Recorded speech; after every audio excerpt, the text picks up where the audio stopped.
All I ever do is I flip boosters and I flip skins and I live like a fucking tycoon off of an initial $100 investment, right?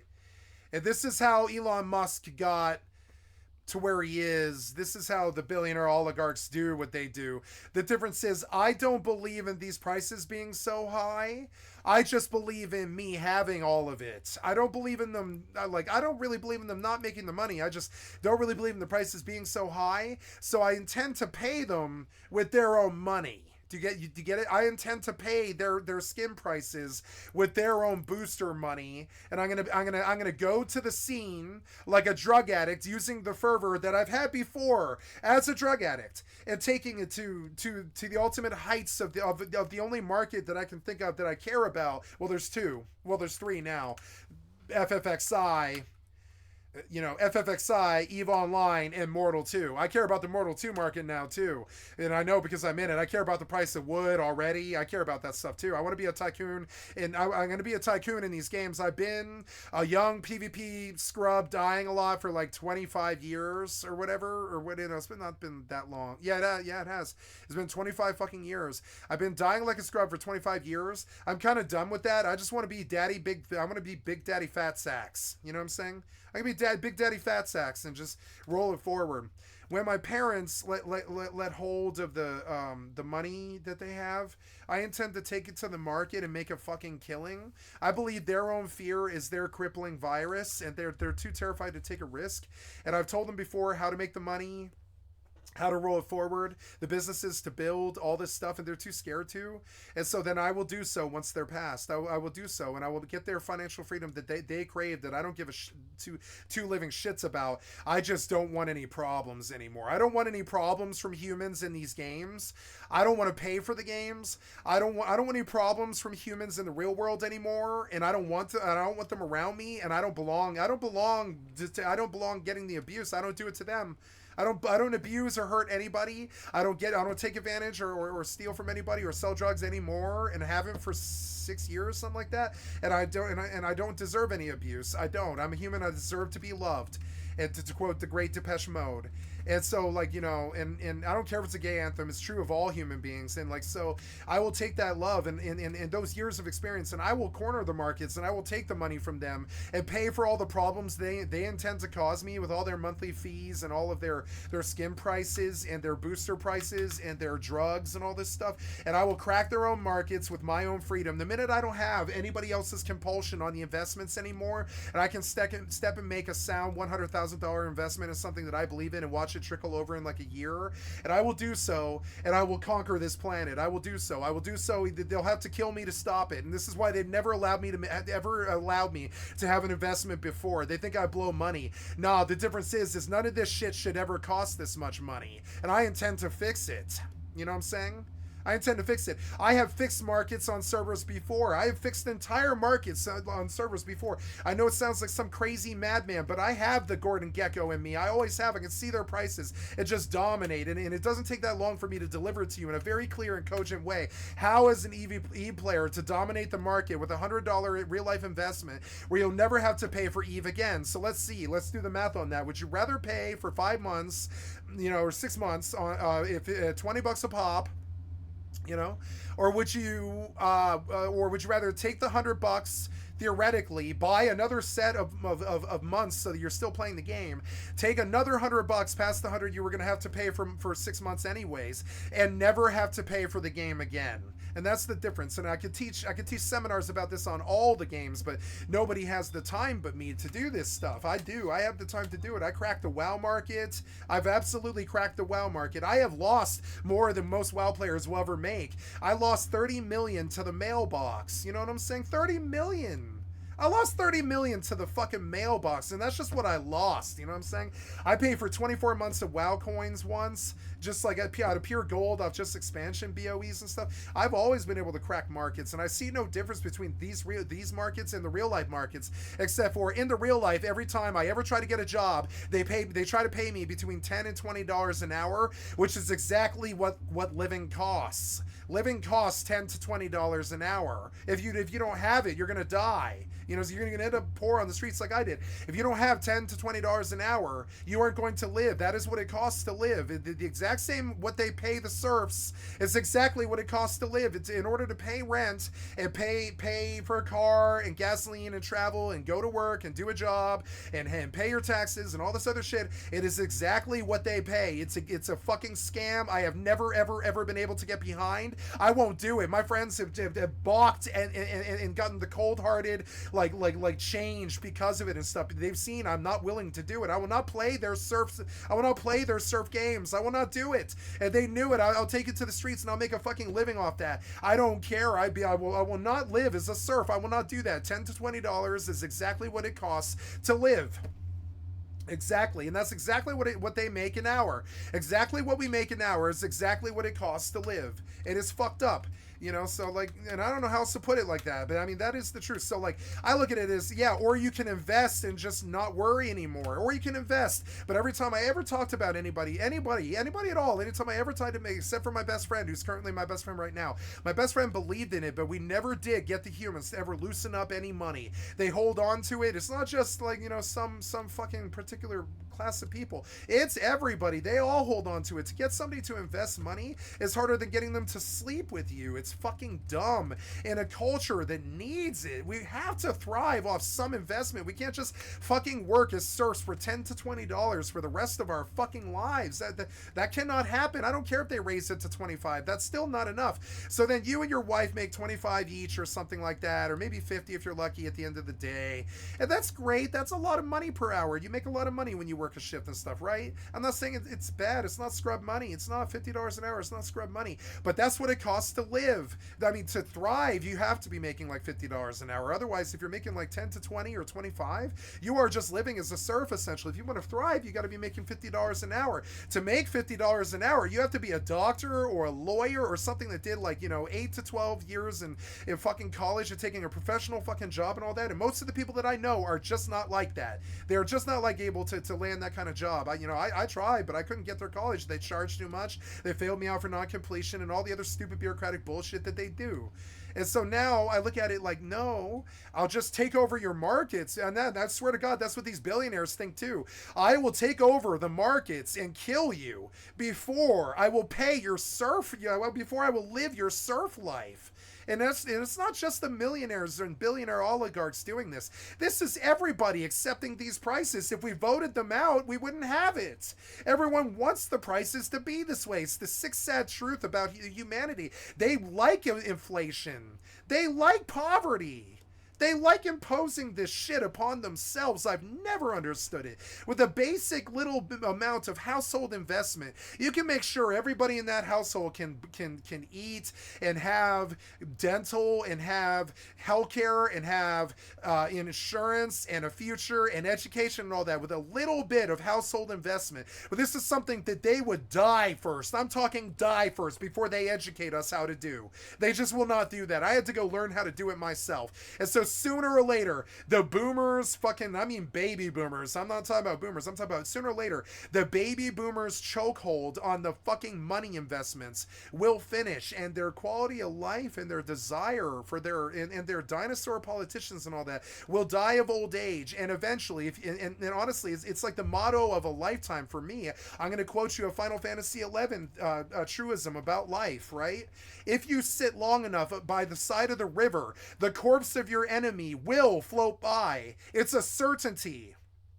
It's a certainty. If you live well and you sit by the river long enough, like Confucius or fucking Buddha, and you wait, you don't attack, and you live like Taylor Swift saying, you let the garbage take itself out, and you don't worry about them, you worry about yourself, right? And you sit by the river and you don't try and fight, you don't bleed them or fight them or anything like that. You wait, and you fucking wait for their shithole chokehold to die, and the more systems they squeeze through with their shitty fingers, and the more systems slide through their grips, and eventually they die of old age, and the investment is taken, and we actually invest in silver, and we actually invest in gold, and we actually invest in fucking, .com stuff and software companies, and we actually invest in our fucking futures instead of trying to buy 5 houses, 5 cars, and 5 problems. You know what I'm saying?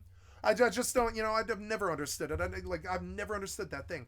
And so now, and they don't teach this in the schools, and America will founder without it. If you don't think about, if you have $1,000, you only have about 600 of it to spend on the daily. You got to invest the other 400, or you are fucked. I don't care whether you're from the poor, the middle, or the upper class. It doesn't matter where you're from. You must do that. You must figure out some way to make money and take 400 of every 1,000. And try to make a dollar out of 15 cents, or you will not make it. Now, I would have done it my whole fucking life, but they've been paying the serf's wage as long as I can think of, as long as I've been an adult, as long as I can work in the adult workforce. They've been paying a serf's wage of between $10 and $25, where you cannot thrive, you cannot get ahead, you cannot make an investment, you can only pay for what you need to get by. And eventually, I was so sick to death of it, by the age of 34, I just stopped doing it. I just straight up stopped doing it. I was like, I'm not doing this sucker serf's game. I'll take the streets and poverty and drug addiction over it. And you want to know why we have so many homelessness? And they keep saying, why are so many people like voluntarily homeless? Because you made it a serf's wage to survive. You must get these shitty like do nothing Congress out of here and change your pricing and your inflation and make the housing affordable and all these things along the communism bent that you can't stomach. And I know it is. It's the communism bent that you can't stomach. But you must make it possible for people to thrive and invest, or your country will die. They can't make monthly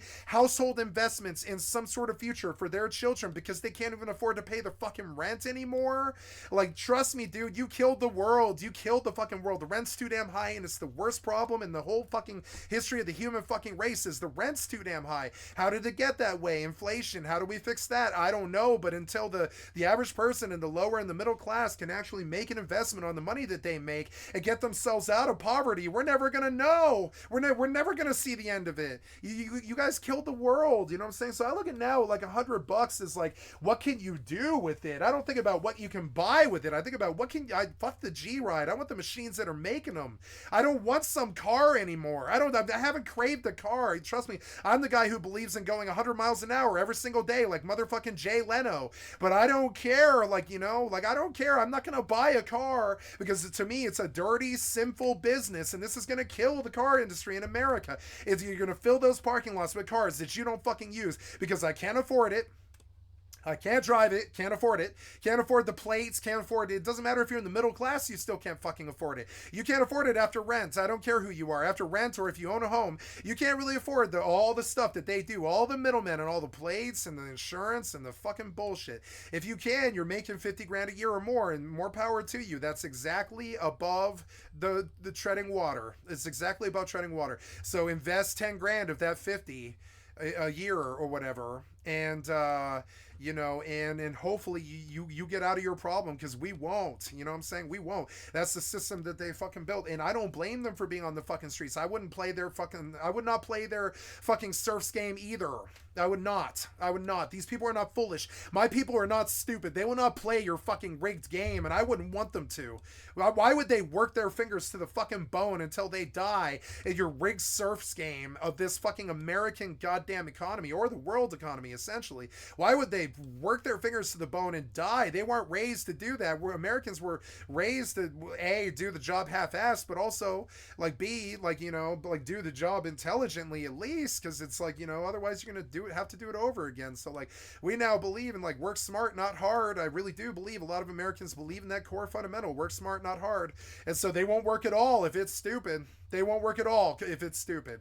Trust me. So now you need jobs programs that don't give a fuck what you've done. You need all kinds of sweeping reform that you haven't done.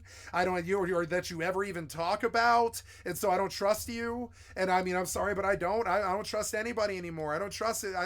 In this desperate fucking rigged serfs game of a world politic, where everybody's basically treading water, and if they're not stealing or investing, they're drowning. I don't know. I don't have some solution to you, but I know that the initial investment must be made, and I have to get that money somehow. I have to get that somehow.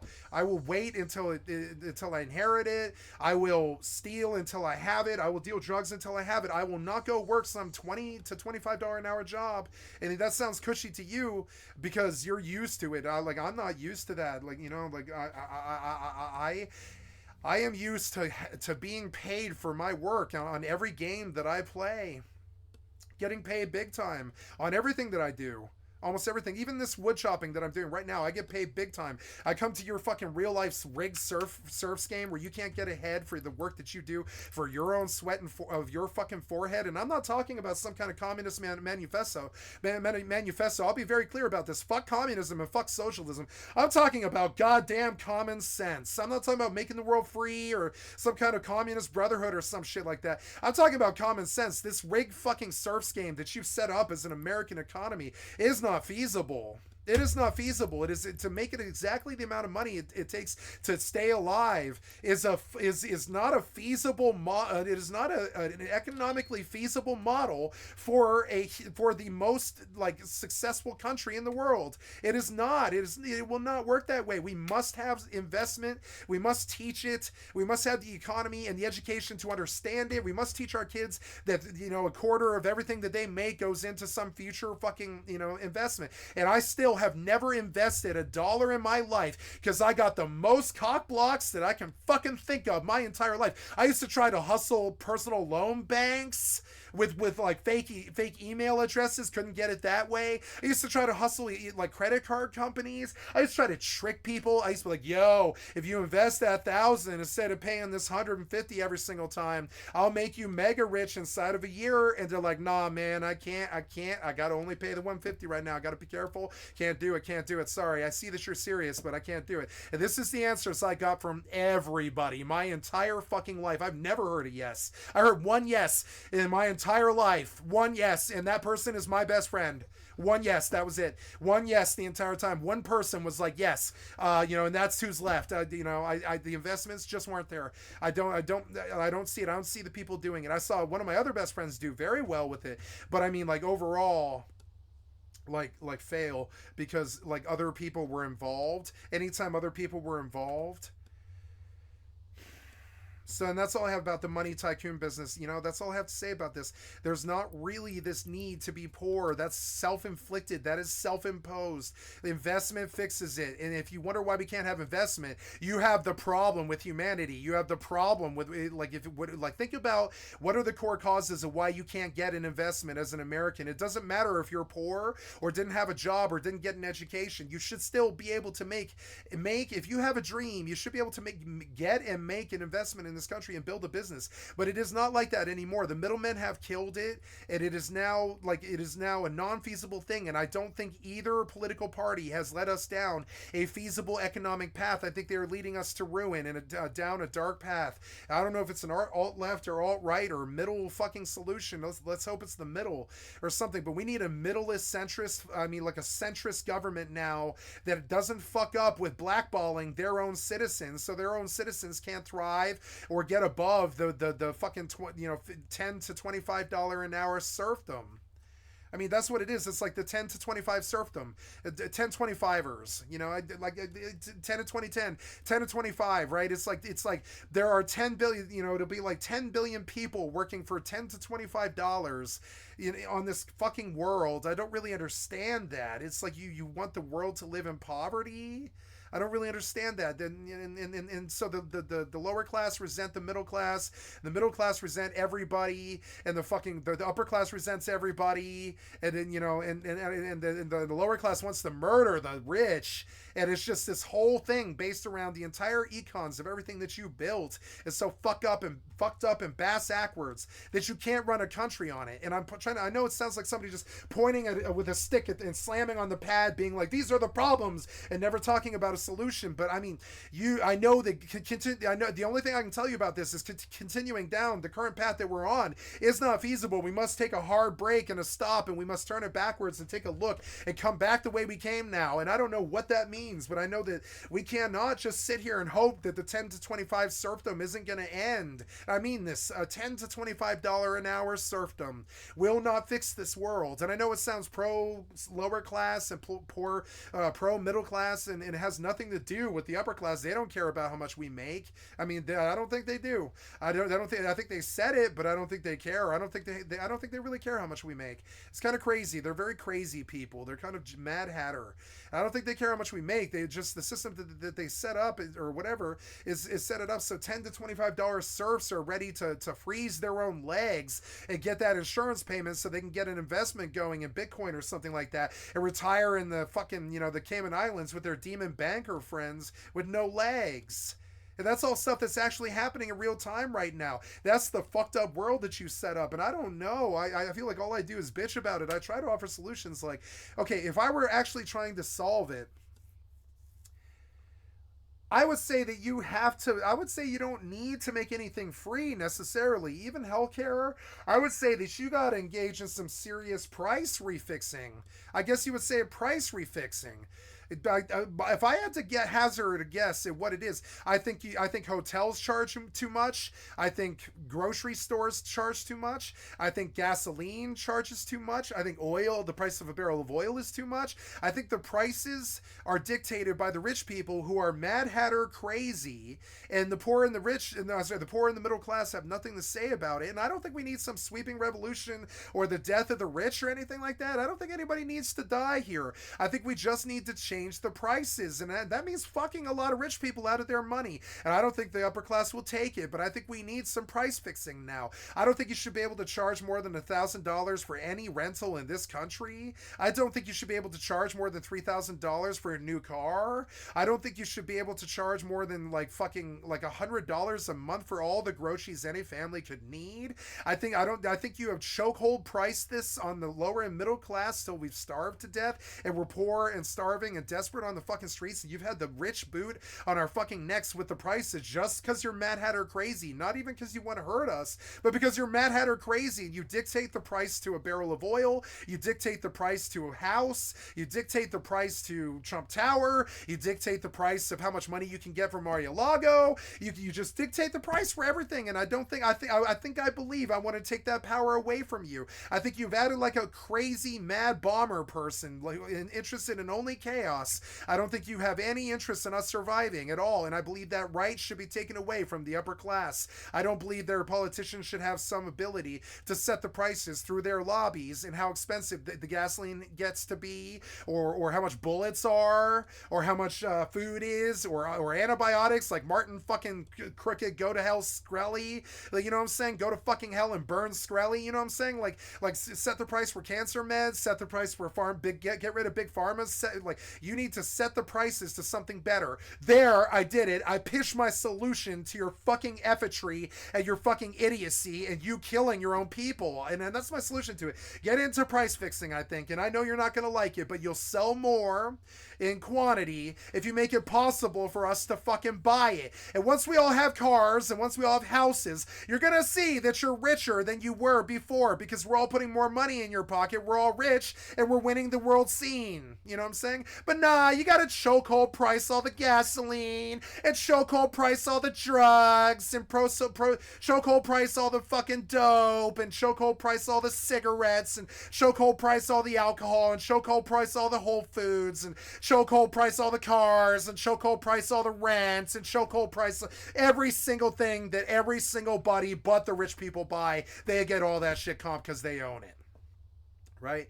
And so, yeah, I would say price fixing is the solution. I keep bitching and bitching and bitching, and I think the biggest complaint somebody could make about me is I don't offer a solution. So there it is. Fix the fucking prices on everything, right? And so my whole intention, right, with the EVE Online thing, take $100 in real life and try to sway the entire market into something else is, I don't like your prices on skins. I don't like your prices on battle cruisers. I don't like your prices on capital ships. I don't like your prices on Plex. I don't like your prices on boosters. I'm a goddamn drug addict. I booster every day. I don't like your prices on implants. I like cerebral chips. You know what I'm saying? I don't like your fucking chokehold pricing on everything that humanity fucking buys. There's nothing cheap left. Your chokehold pricing that the rich do to keep their rich, to keep their money when they don't need it. Even Elon Musk is like, I'd give it away if I could. You'll just eat me alive if I did. It's just crazy. And it's like, and I have some sympathy for everybody involved here, but understand, when I make like $100 billion off my, $100 billion ISK on the initial 8 billion ISK investment that I make, and I conquer this market just like I would in real life, and I corner something like computers or drugs or, you know, antibiotics or something, and I lower the price so people can get a computer for $600 or something like that. We're not talking about consoles. I'm talking about Pentium motherfucking 4s with all their chipsets and everything. I don't care what your fucking solutions are. Like, nobody's buying, so we're all gonna die. Nobody's buying. The economy's fucking terrible. Nobody's buying, so nobody's stimulated, and nobody can make investments, and all the demon bankers just keep stealing, and all the fucking crypto keeps getting stolen, and they just keep getting more evil, and they start chopping off their own legs and selling child porn and all this stupid ass shit just to get by on the deep web. And so, like, I'm just not down with that, where you could just go fix their prices so everybody can afford to buy, and then suddenly you've got a healthy economy. Jesus Christ, it seems to be such a foreign fucking concept to you. A healthy economy where rent isn't $2,500 a one bedroom. You know what I'm saying? Jesus fucking Christ. Like, the logic hasn't entered into your politics in 60 years. I haven't heard a logical thing said in 60 years. I've heard of something like, oh my God, we've got to open the water towards healthcare before this country insurrections itself. I've heard shit like that. But I haven't heard, like, actual solutions or any kind of logic in 60 fucking years. And I'll hit you with this. The price of everything needs to be fixed. And that sounds communist, but I don't care. Like, I don't care if it does sound communist. Like, I don't believe you should be able to charge more than $1,000 for a rental in America. Nobody makes that much money except Elon Musk. Come on, man.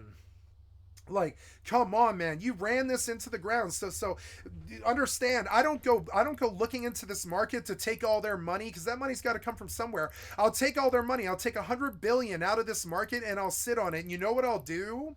I'll buy skins. Watch me. I've been doing this for weeks and shit. I've been sitting on the hypernet motherfucking market buying skins, you know, looking for cheap skins. You'll see one pop. Here's one. Here we go. Take it, sold. You know what I'm saying? I'm buying this at full fucking price, at a higher price than what's on the market, because I'm a golden fool who wants to stack skins for a cold day when they all, or sorry, for a nice warm day when they all want to buy skins. So there's 5.99 on a 4 million skin, right? But the difference is I own this skin. It's going in my pocket. Sure, I lost 2 million on it, but I don't have to travel to go buy it. It just goes into my Scrooge McDuck McMansion vault, and it sits there for 10 years when it's eventually going to be worth 10 million. Right? This will eventually be worth 10 million in 10 years. That's how value works on skins. They just go up. They don't go down.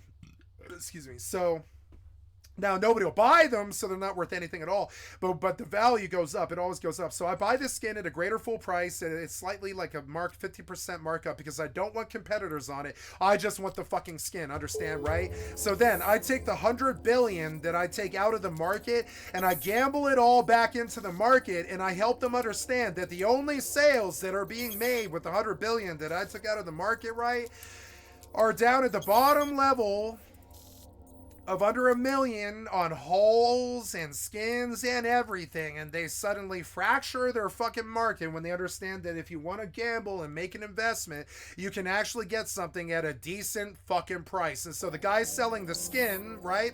The guy selling the skin made an extra 2 million off this that he wouldn't have made on the market, and he's an everyday Joe. And so I believed in him, and I paid him a little bit more for his product, because guess what? He delivers it to my fucking door. He puts it in my digital mansion, and he's like, here you go, sir. You'll have this forever. Nobody can ever fuck with it. Nobody can ever steal it. It's digital. It's on the blockchain or whatever the fuck, or it's in the game code. It can't be stolen. It's yours. Have a nice day, sir. Thanks for paying 20% extra to not have any competitors on the gamble, right? And so I want to take this hypernet relay idea to all the markets on the world, including rentals and all this other shit, and I take this market solution that they have for stimulating the economy. It's a brilliant one. See, I claim my item. I'm happy because I don't have to deliver it. Motherfucker brought it to my house with love and care and TLC, and was like, hey, you paid 20% more than I could get at Walmart for this item. I really love you. What can I do for you, sir? And I'm like, all right, deliver that motherfucker to my fucking house and put it in my digital vault. Don't talk to me and say and have a nice day, sir. And they're like, all right, sure, yeah, you paid more, you get whatever you want. You're paying 20% more than we ever could have expected for this, whatever you need. And they're super happy, and he makes more money. I spent more money, but see, the difference is I invested to make that money instead of working a dead-end job to get it. I invested that money. I paid them 20% more because I'm making good money, because I was able to invest the money, because I was able to afford rent. I was able to afford gasoline. I was able to afford the people's car, which is how we got the Nazi Party, by the way. Like, you know, the people's car is a very powerful idea. We need a people's car. I know I sound like the Nazi Party, but we need a Fiat. We need a people's car. The people's car put the Nazis in power. I mean, like, seriously, we need a people's car now. I don't hear anybody talking solutions except Biden, and Biden is talking the most generic way that he possibly could. Infrastructure. Oh yeah, what exactly, right?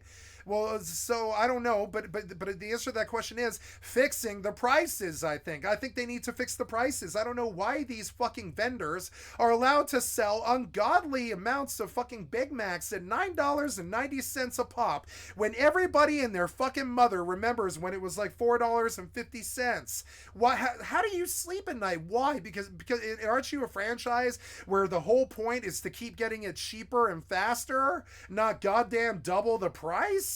So what happened to McDonald's? I've been watching lots of founder stuff lately about Ray Kroc and that infection of McDonald's capitalism that he infected the world with, where for some reason all those franchise dudes who could put 50 billion Big Macs in our stomachs for $4.50, and no matter what, you weren't starving on the streets because you always had $4 for a fucking Big Mac that was actually a good meal up until 96 or something like that. So you always wonder, what happened to the Big Mac pricing? Well, yeah, it turns out they just started charging double the money for a quarter of the quality, and like every other asshole in the universe, and it killed the market, and it killed the industry, and it killed the fucking fast food thing, and now they're all closing down, and they can't keep staff, and nobody likes their serfdom pricing on their paying their staff for what it is they get, and then nobody can understand why the food isn't cheaper and faster as opposed to more expensive and slower. Like, nobody can really understand that base market thing where you're fast food but you aren't faster, and you're not cheaper. You're cheap fast food but you're not cheaper and you're not faster. You're more expensive by the day. And so we're like, well, there goes your market. You're done. We're not going to pay you anymore. So all the McDonald's will die. And they'll have to have McDonald's run by robots to keep it alive. And it's just crazy. Why not just fix the price of a fucking Big Mac to $3.75 and make sure they can all get fat cheap? You know, and McDonald's thrives, and they sell 6 billion Big Macs at $3.75 a pop, and that's still an ungodly amount of $65 billion or something on $10 billion worth of burgers or something like that, and everybody is happy. But instead, it's $9.75 or whatever the fuck. I mean, how much is a Big Mac meal at McDonald's right now today? How much is a Big Mac meal at McDonald's today, right? There's going to be a website tracking this, right? Because it's ungodly or something like that. It's $12. $12 in New York. $12.56 at the very least. Why is this fast food? This is not fast food. This is slow, expensive food. This isn't quick fast food. It's not serving the customer or anything that Ray Kroc believed in. This is fucking the customer in their ass for shitty quality food that nobody wants. I'm sorry, but this is not an economically feasible thing. Just because you raise the price to $12.56, I better get a blowjob with that, is what we used to say in the scene. Is for that much money, I better get a blowjob with that. Because I mean, yeah, for that kind of price, yeah, you know. And I don't care if you think that's cheap. That's because you're you're a product of inflation. You're used to everything being that cheap. Nothing's been that cheap forever. Nothing in a million years has ever been that cheap. The price fixing has to occur. It's not inflation. It's the fact that you can't fix the pricing. It's not that they can't make their money selling their items and make their billionaire or oligarch money. It's that you allowed them to charge too much for it to the point where no one buys it anymore. You know, it's almost like Trump's political campaign strategy.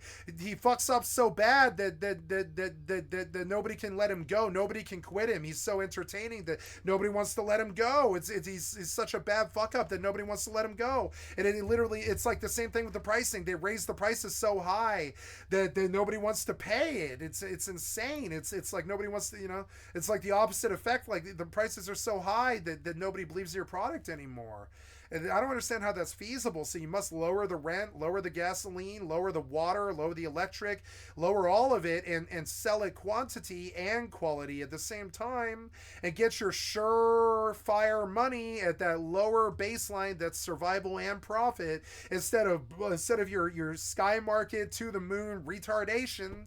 and do something, you know, like I've never heard of anything more retarded, and I mean this like as in it will retard your progress than that concept of to the moon. Nothing in humanity's history is to the moon. Think of all the stuff that it takes to put a rocket to the moon. All the astronauts that need to be trained, all the research and development that needs to be done, all the glass infrastructure research and development needs to be done, the pressure research and reduction, all the stuff that NASA had to do to put a fucking space shuttle in space. It's not this easy thing that we can just throw money at. And so what do? You raise the price of everything so they can't even do it anymore. I don't really understand that. And then you cut their funding and all this other stuff, so we don't get ahead in research and development, which we constantly need if we're to keep feeding 7 billion people. How do we feed 7 billion people when we can't even finitely do that right now today? How do we do that? It's like a Nobel Prize problem that my mind crunches on, like some kind of mind thought in Disco Elysium all the time. How do we feed all these people that we have now? You know, it's a Methuselah fucking disaster. So now, like, what do we do? I mean, I don't know. I know that price fixing is the solution to it. And I'm gonna get off this subject now because I've been going in circles for like an hour. But I mean, like, and so I look at like a simple sound investment. So I could go buy all the boosters and I could farm all day. Or I could go take the $100 investment, take the Plex, flip it, be an investor or be a tycoon, flip it, take 150 boosters, flip them at the height of the cost on June 6th, and make my money, and then and then have boosters and Plex for 5 years off of $100. Would you rather have 6 months sub right now, or would you rather have like endless EvE forever? And that's the thing about reality right now. You forced us to only be able to afford what we need in the moment. We can't ever make an investment. The lower and the middle class can't make an investment. That must end. I don't know how. I don't think infrastructure even needs to be spoken about right now. I think that'll suss itself out when the economy fixes, right? I think it's actually more that your pricing is so out of fucking, like, off the fucking wall, insane, Mad Hatter, Mad Betty, crazy, just crazy, like that guy, crazy Larry or whatever, crazy Larry or whatever, was it Crazy Larry? I think Crazy Larry Dirty Mary or whatever, or yeah, like was it Crazy Larry? I can't, come on down to discount, crazy discount, right? Crazy discounts, whatever it is, yeah, crazy discounts, right? Crazy discount, right? Crazy discount guy, I can't think of it. What's his name? I can't think of it. But yeah, oh well. So now, do you understand? Everything in this store is $7, so everything in the store goes, which is winning. That guy sells his entire store out, and trust me, that's a profit. If everything in the store goes, because it's $7, right? Everything in the store is $7, right? This is from a year ago. Everything in the store is $7. Now watch the feeding frenzy, right? If you fix the prices, you fix the problem. Fix the prices. The rent is too high. The gas is too high. I don't care if you make less money. We'll be such a better country. The world will be such a better place. That feeling that you had in the 50s when you were rebuilding will come back, and you'll be like, oh, everybody's rich and white now, because, or whatever. You're gonna get that nice feeling that you want back, because like everybody will be able to afford, an education and a house and a car and a life, and they don't have to go bum $20 from you, or be homeless on the streets or any of this shit. If you just fix the prices to something they can actually afford, they would love to buy from you and make you rich. But nah, you gotta be charging $60 for a video game and shit like this. I don't really understand it. Another video. What kid do you know has $60? Anyway, thank you, Green King Dritch. Green King Dritch. Oh, Green King D Rich. Green King D Rich. Thank you so much for the excellent content for my stream. That's the original. Yeah, D Rich the King. Green King. Thank you. I've liked this up to your channel. This was excellent topical entertainment for the stream. Blow the bag and shit. But yeah, it's the sale at the store. Like, they selling everything. Yeah, so we get it. Go.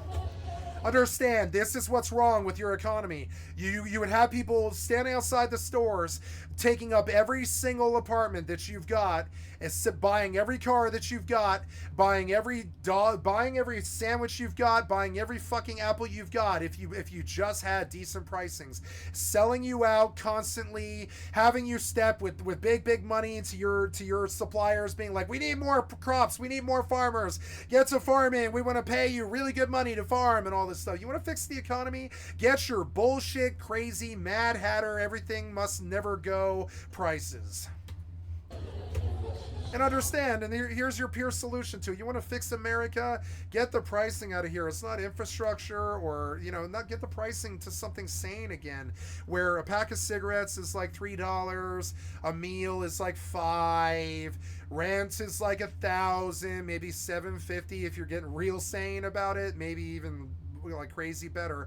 A car new for like, for 10 grand, or used for $1,000 in good shape, prices that people could actually afford to pay. You'd be surprised. You'll sell out that lot. There won't be, car lots as far as the eye can see, full of cars that they aren't selling. There won't be empty houses or empty apartments that aren't selling, or any of this stupid shit.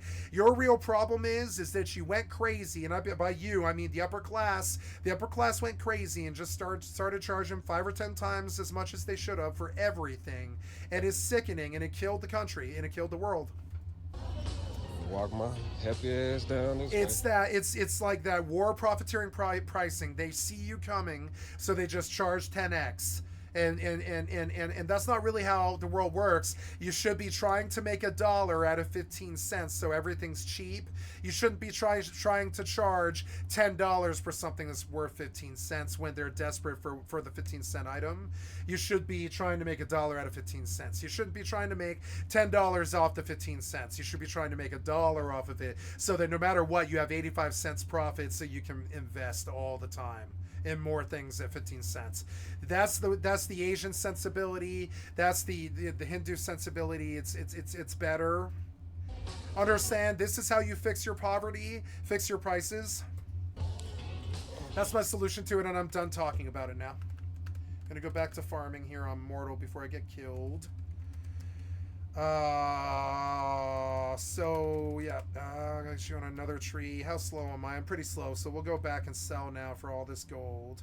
I wish I had a mount now, but it wouldn't matter. I wouldn't be able to ride it anyways. We'll slow RP walk back to the town now.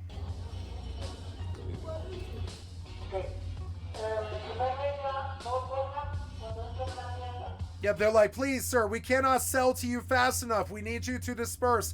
We are doing the best we have ever done. Do you understand how you actually fix your business and become Donald Trump, like an actual legitimate billionaire, instead of how he did it, which is just showing up like a slumlord and charging way too much money when people are desperate, right? There's two ways to do a market. There's many ways to do a market. There's desperation, like Trump does it, where you charge, way too much for rent or whatever, and then there's the smart way to do it, where you sell everything for $7, sell out like gangbusters, go home like a rich man with a big stack of cash, you reinvest 3/4 of it back into profit, and you walk with your nice healthy chunk of 1/4 of that profit, which is enough to live off of, and then some, and you're like, oh my god, I'm thriving, and at no point was anybody poisoned. The well was not poisoned by your poison the well prices, and nobody dies, and nobody's on the streets, nobody's poor. You crippled this country with this bad pricing, and I don't know why you charge so much for tires. I don't know why you charge so much for cars. I don't know why you charge so much for clothes. I've never understood it. You actually want to be a good businessman,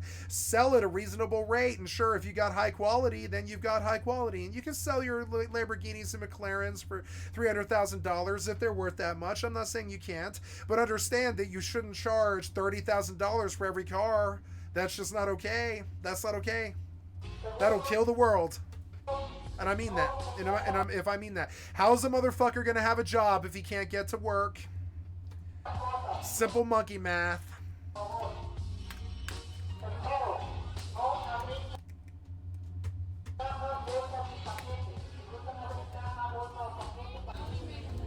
How's a motherfucker gonna get a job on the streets if he doesn't have a home because he's homeless? How is he gonna not be homeless if he doesn't have a home to get a paycheck sent to? Right? or reserved. These are these cyclical problems that you hear out of idiots who don't want to fix any problems. They just complain about the problem all the time. I think, well, fix it then. Make it so that maybe you don't need an address to work a job. What the fuck does an address have to do with a job? I mean, I'm serious too. I understand that you don't want to work with somebody who's shifty and doesn't have a home or whatever, but I mean, that doesn't really work for the world economics. Not really. Like, people need jobs. Got my little ticket, It's not really your business if that person doesn't have a home or not. If they show up and they work the job and they don't stink and they've taken a shower and they work hard and they every minute of that shift and they eat their lunch with the rest of the serfs and they go back to work and they don't complain and they go home afterward. The home being homeless, they go back to their van afterwards, right? Like a friend of mine. I got a friend of mine doing this right now, who we're trying to help. Who's on the streets and shit, right? That person has a right to a job in this country like everybody the fuck else, and your cyclical thinking with all of this stuff is killing us. Your pricing is killing us. So cut those prices, bitch. You want to sell consoles and computers, cut the price. That's not how marketing works. You don't say fucking $2,500 for a computer. You say $750, and instead of selling one for $2,500, you sell 4,000 for 15. Instead of selling one for 25 and all the other customers balk because they're like, Jesus Christ. You sell 4,000 for 1,500 and you walk away a millionaire and you're like, oh my God, I can invest in much better, much higher quality computers for cheaper now with the research and development because I'm rich now. That's how real business works. Instead, you're like, oh, I'll sell computers for $2,800. Dr. Evil. I'm going to throw a bomb up in here and charge you, like 2 or 3 times what it's worth. Or 10 times what it's worth. Oh, you're desperate for toilet paper and COVID? Oh, yeah, that'll be $8. Something worth 10 cents is $8. It's COVID. You got to wipe your ass? $8. And y'all think that's real good business. No, that's you killing your community. Shit, I open like 1 minute. Oh, my God. When this opens, it's going to go crazy. Let's go. Yup. Oh my God! Everything in this store is $7. They're genius, and they're like, "No, we're gonna search you when you leave. We're gonna really make sure that you don't steal from us." But yeah, like everything in this store is $7. Go! Everything must go. We're here. Go. Ooh. Genius. And I mean, you can't feasibly do this all the time, but you understand, right? These people are really eager to buy your products, and that's what you need as salesmen. If you can't figure out how to put products on the shelf that they'll buy, you're an idiot. Look at how the dollar store stays alive, forever, because they just don't raise their prices, right? It's an actually economically feasible way to do things.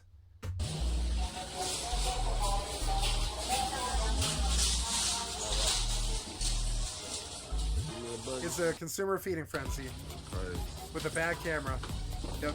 And like this would happen every day, trust me, if you actually like didn't have some up your own ass approach to fucking pricing. Fucking jackasses. You need to get your head out of your fucking asses and like have a clue about your own business. I think you sit back there and scratch your fucking head about these simple things like maybe you might charge too much. You're like, why is the economy failing? We can't see why so many people are homeless on the streets. Yeah, because you charge too much for everything, you fucking moron. You would sell more and make more money if you just cut those prices, shithead. Instead, we don't buy anything at all, We barely buy from you. We come to Kai Cenat's fucking riot to get our PlayStation 5s because we goddamn aren't paying what you're charging for it. I'll tell you that, So, there you go. Maybe you were never poor before, but I have been a lot. Been rich, I've been poor. I've been middle class like I am now. I've been all three. And trust me, you don't really stay rich if you just keep price fixing. It doesn't work that way. You won't make any sales and you'll choke the world and you'll have this surplus that doesn't go anywhere. That's not how marketing works. Just education to the wise, I imagine someday, hopefully, somebody might actually clip this and actually listen. So I say it, even though I don't expect anybody to listen. So there we go. Let's go on and see what else is happening in the world today. We'll get off this subject. It was a good one. But, yeah, I didn't really like the video that much, so we're going to get off it a little bit. So, what else is going on in the world? Is there a PDS? Can you love yourself? No, there's no PDS today. The largest cash heist just happened. History buffs the death of Stalin. Elder Scrolls 6 update. FAFSA form causes delays for college and students. Oh, good. This has aged so well. What? Gears of War? Ugh. Who is to blame for World War One? Not the Germans. Yeah, but I mean, let's do some games and I'll listen to something. Thank you, Old World Dream McLean. Yeah, but is the Smooth Jazz DMCA? I can't tell. No, I don't think so.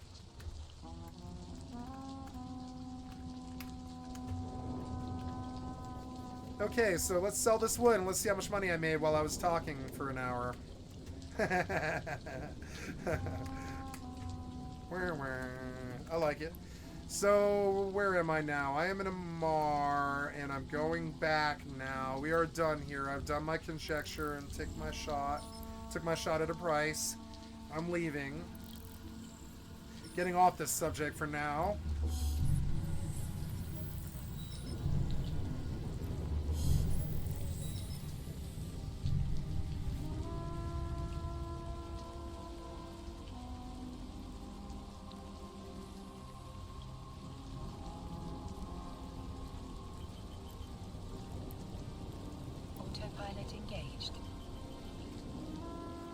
Now I'm going to kill it because I'd rather hear the music. There we go. Warping to Stargate. Okay, so active. Where's my other one? There we go. She's got an autopilot. Autopilot engaged. I don't have anything, dummy. Warping to Stargate. Warp drive active.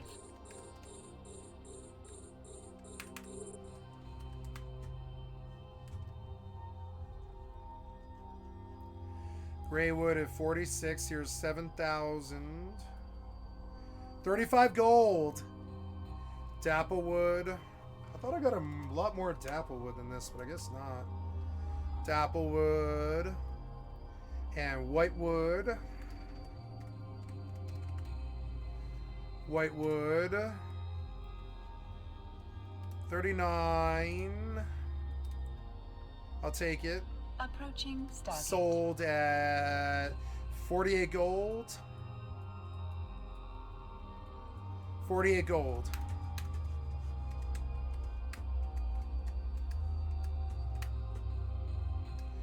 Uh, 48 gold in the coffer. Good. We're at 122. We're gonna go right back out, but I need to reinvest into axes again. I didn't get any. Oh, I did. I got amber. Stargate. They said to vendor the amber, so I guess I will. I'll vendor the amber here. I guess the amber are like extra money.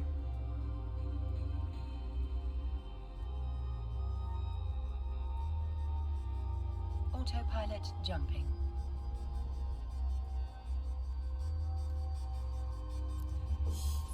I'll eat some carrots. I'm sure I'm hungry.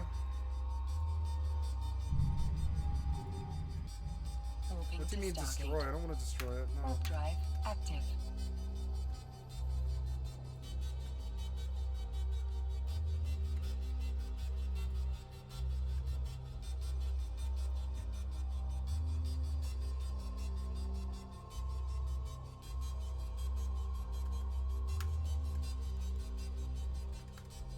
Okay, let's do some Final Fantasy stuff. Or no, I guess I'll get out to the tree first, actually. I love how close the trees are. It's fun. Okay, let's go sell. Warp drive active. And buy axes.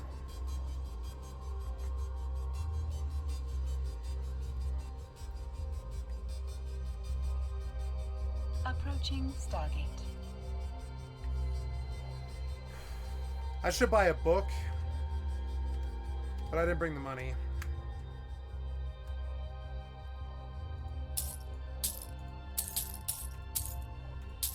$10 gold in amber, 7 gold.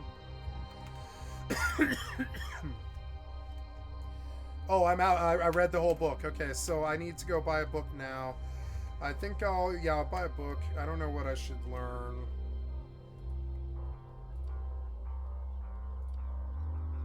Unarmed blocking.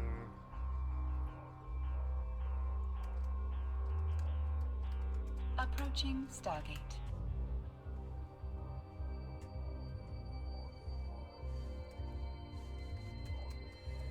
I think I'm done with the combat Autopilot librarian. jumping. We could look at material lore. Granum lore. There's one I could learn, but let's go take a look at Granum real quick. Warping to Stargate. Warp drive What? active. Granum. Oh, that's profession skills, huh? Granum lore. Oops, Granum lore. Granum lore is at 3. Igneous rock. Let's learn igneous rock or whatever. Petrology. Let's see what petrology is.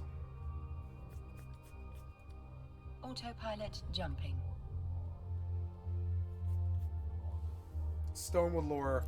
Petrology. We'll do petrology next. Because I think I want this character to be a footy miner. Warping to Stargate. Or, Warp drive active. an archer spearman. Approaching. Or no, I don't Stargate. like archery in this game. No, at least not yet. I want to be a I want to be a spearman who mines and chops trees in the town. And my alt will be a caster crafter. And so, but I am going to learn the stuff involving mining and stuff like igneous rock and petrology and granum lore and all this. So we'll do petrology. Oh yeah, material lore. Yeah, so there's a hole here. We'll buy this one. It's cheap. And we'll put it in my head because I frankly don't really care. I don't care about the books that much, but it's all right. I suppose later on I probably will, but Autopilot jump. Approaching Stargate.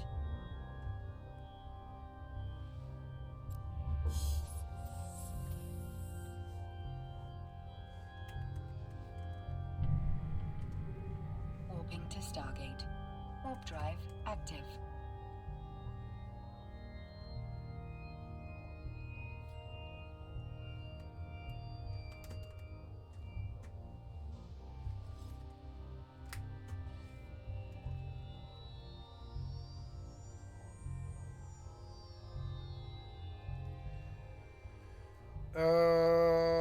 let's look at books.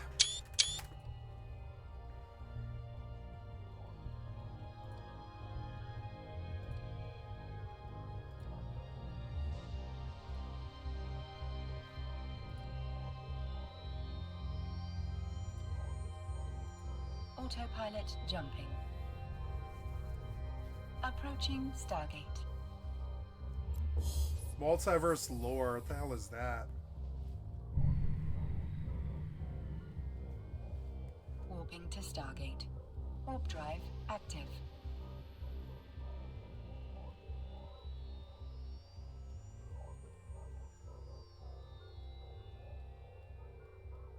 Animal care. For a silver. Isn't that... Oh, this is a buy order. I want the market, damn it. I'm sorry. Items. Skill books.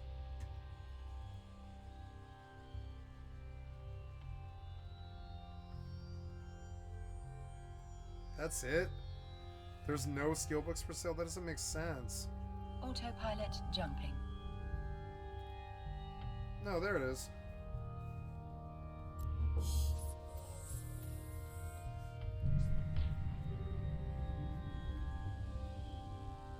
Warping to Stargate. Approaching Stargate. Drive active.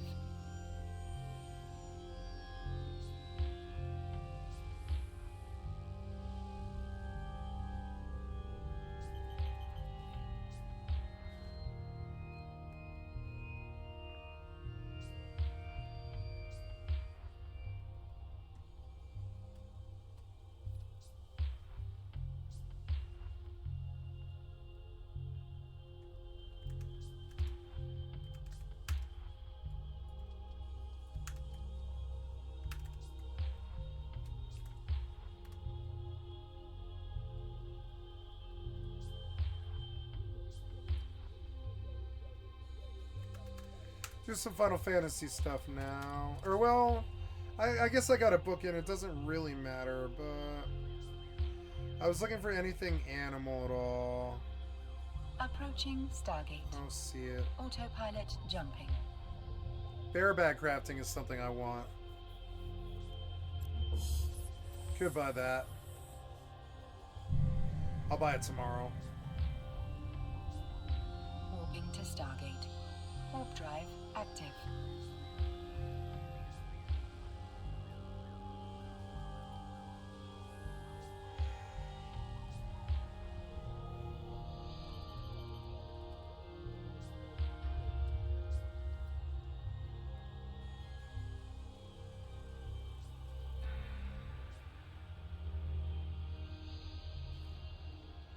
Autopilot jumping.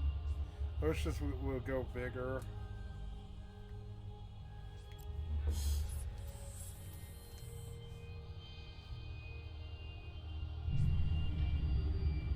Warping to Stargate. Warp drive active.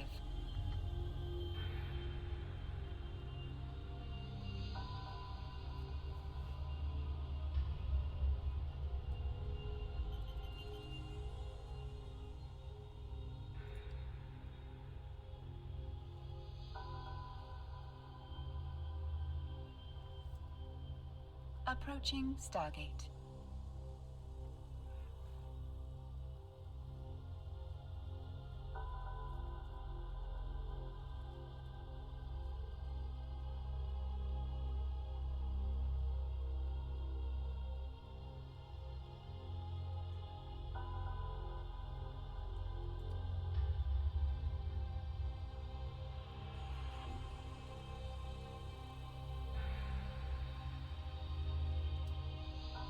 Approaching Stargate.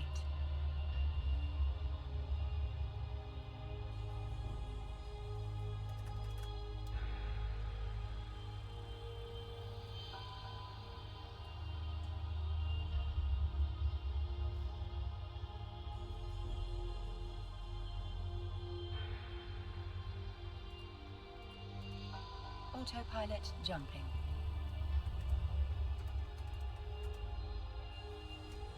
$172 gold.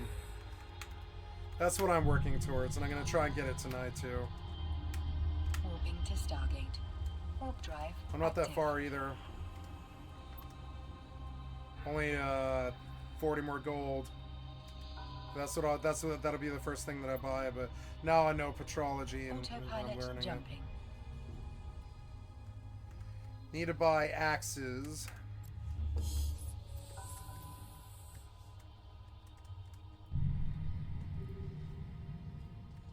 Warping to Stargate. Warp drive active.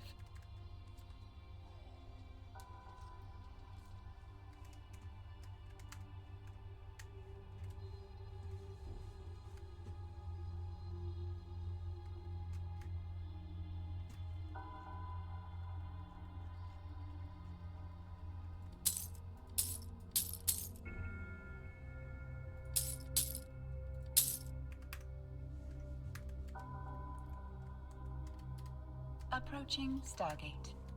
Approaching Stargate.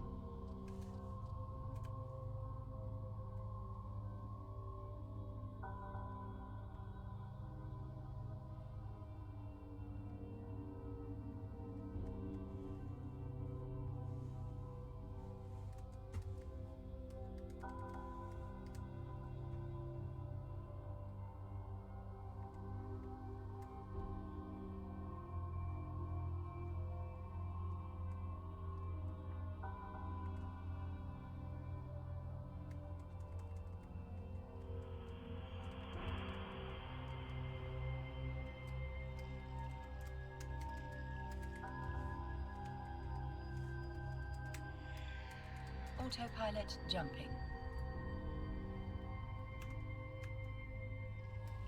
Autopilot jumping.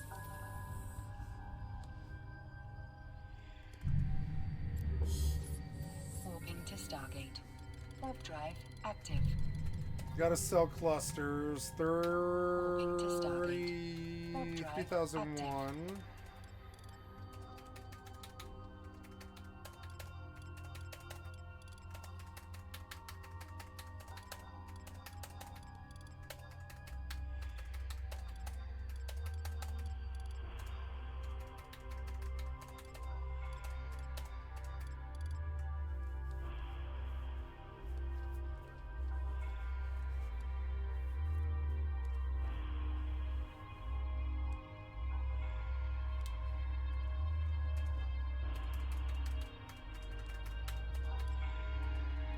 Approaching Stargate.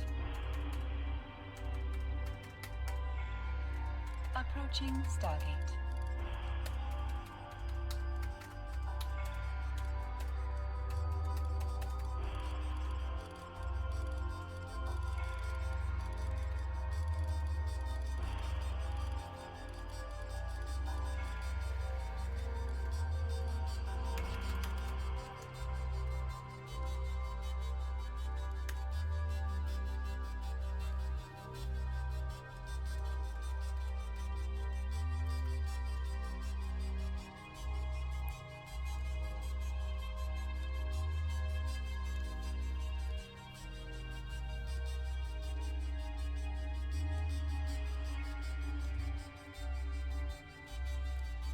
Autopilot jumping.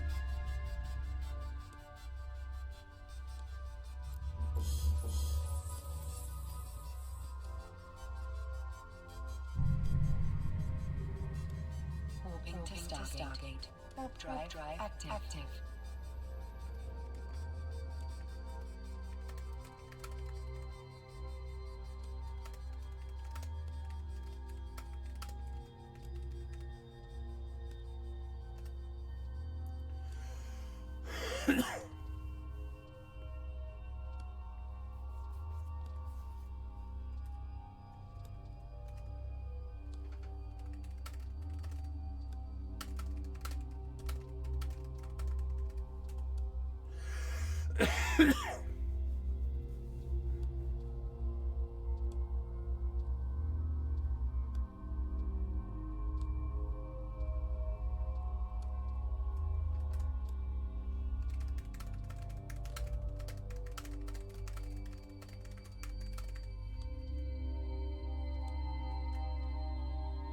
Approaching Stargate.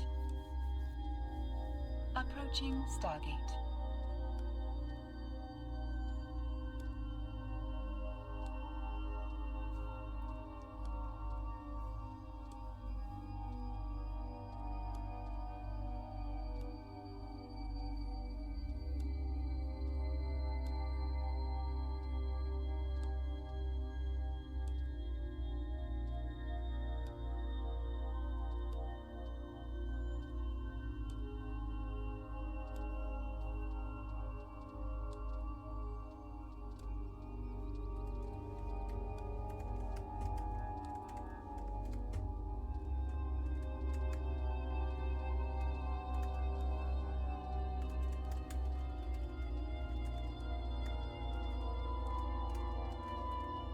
Autopilot jumping.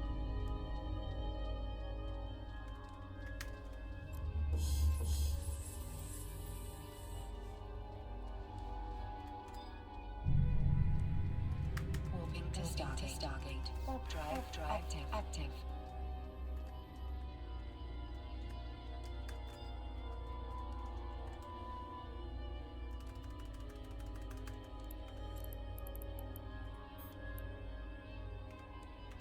Oh, no wonder. Oops. That's why. I was like, why do I hear two songs? Oops.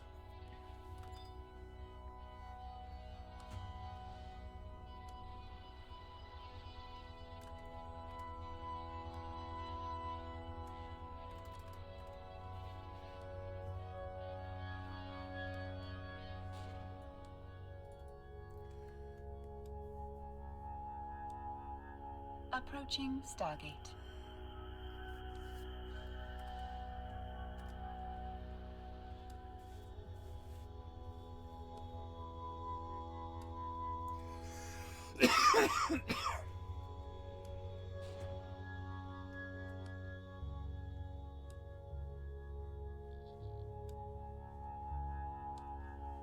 Approaching Stargate.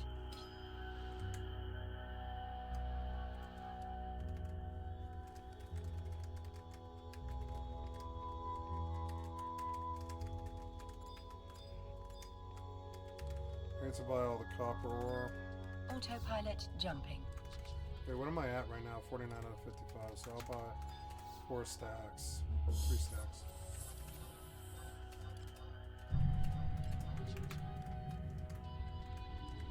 Warping to Stargate. Warp drive active.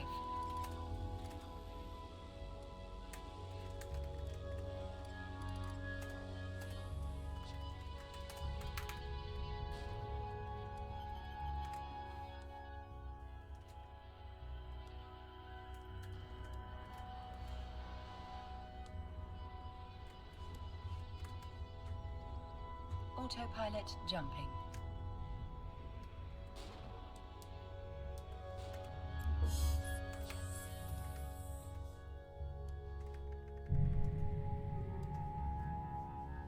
Warping to Stargate. Warp drive active.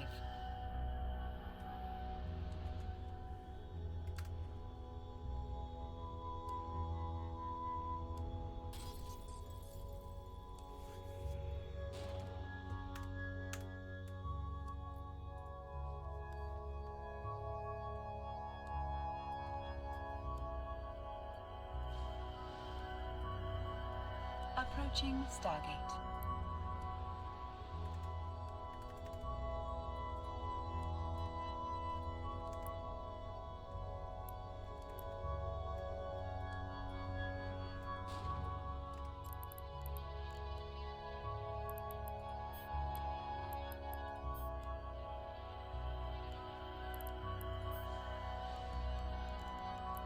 Approaching Stargate.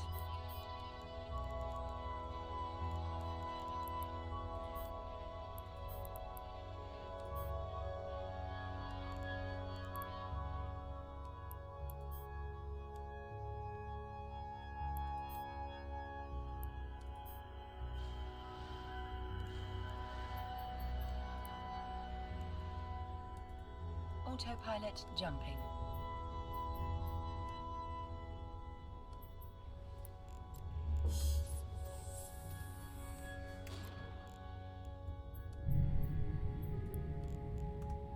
Warping to station.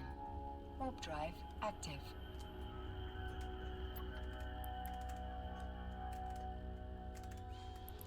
Autopilot jumping.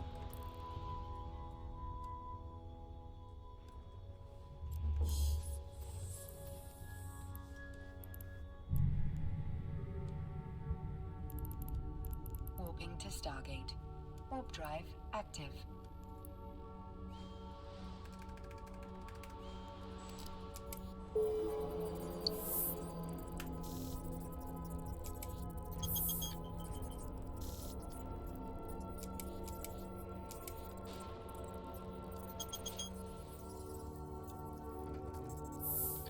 Approaching station.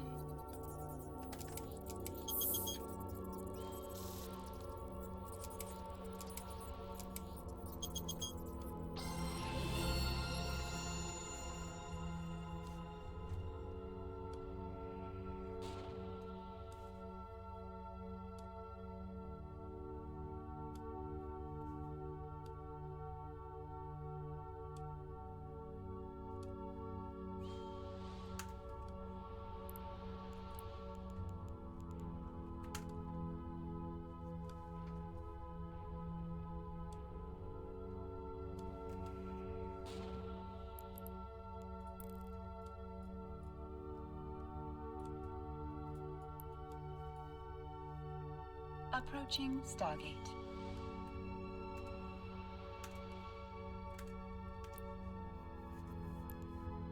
Docking request accepted. Autopilot disabled. Waypoint reached.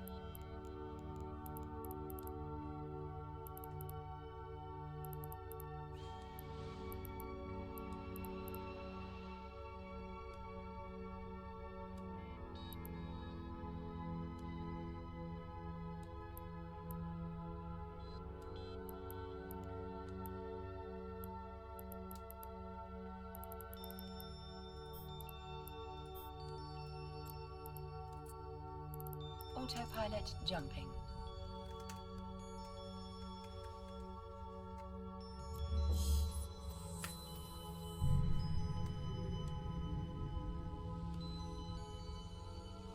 Warping to station. Warp drive active.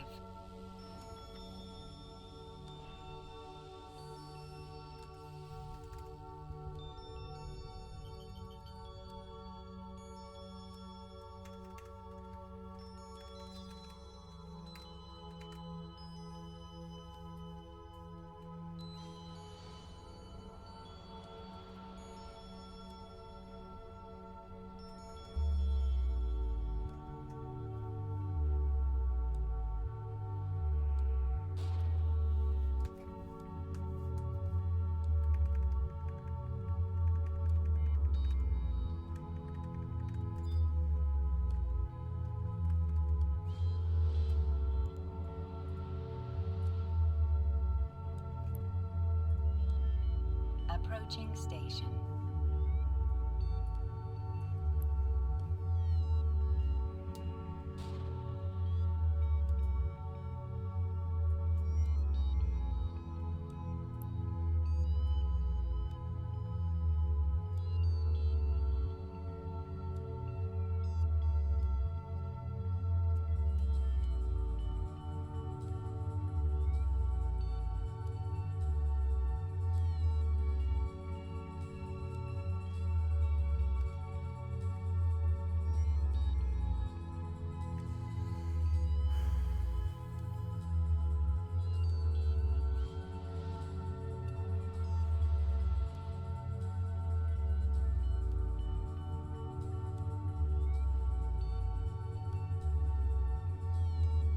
Docking request accepted.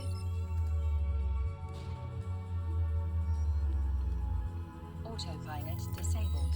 Waypoint reached.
God damn it. Stop.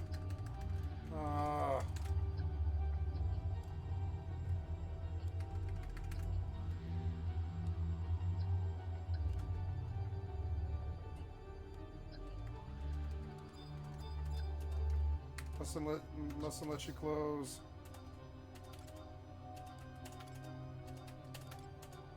Okay, good.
Your skill has increased.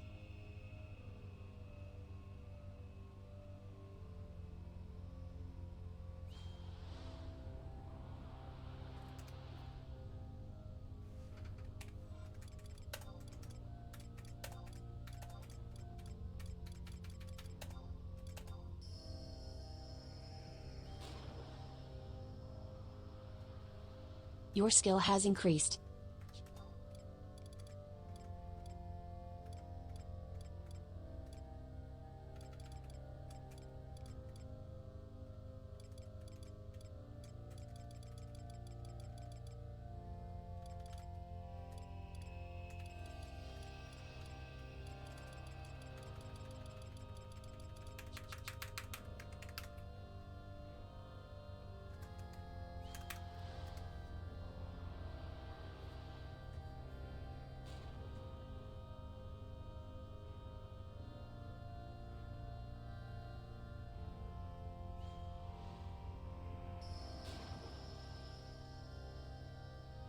Your skill has increased.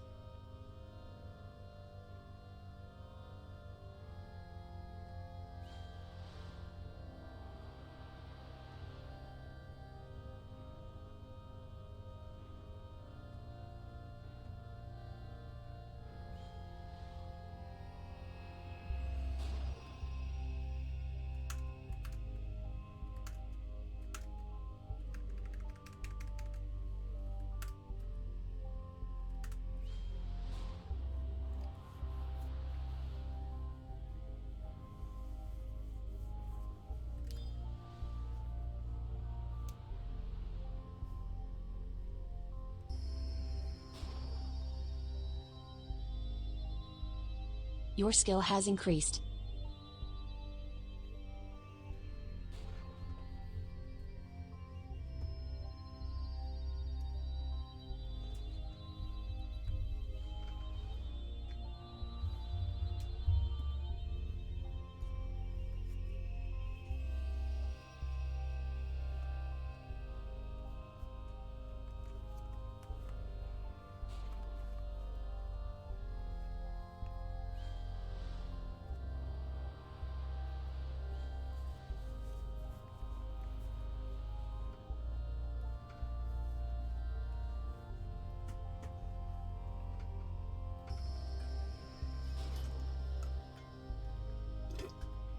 Your skill has increased.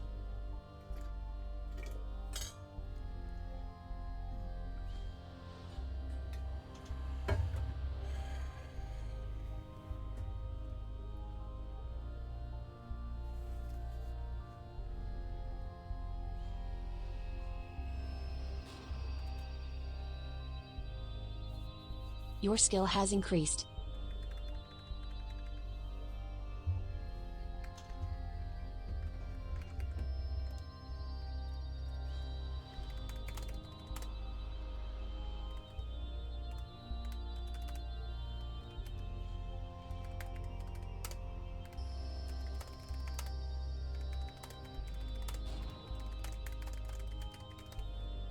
Your skill has increased.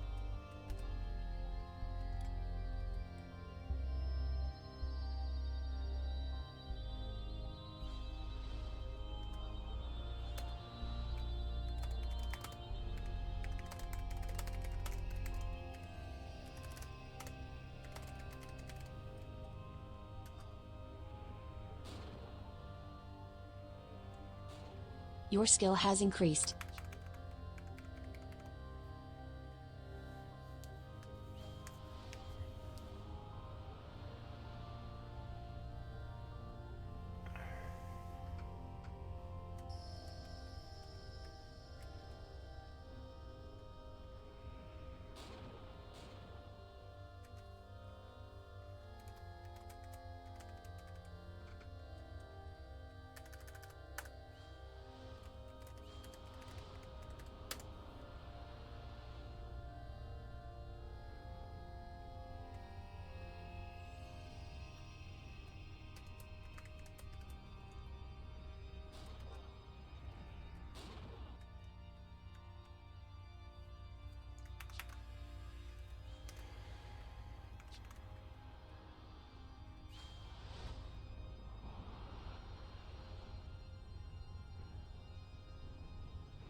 Your skill has increased.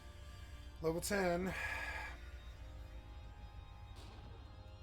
I guess this guy just doesn't want to respond. Incoming towel. Oh.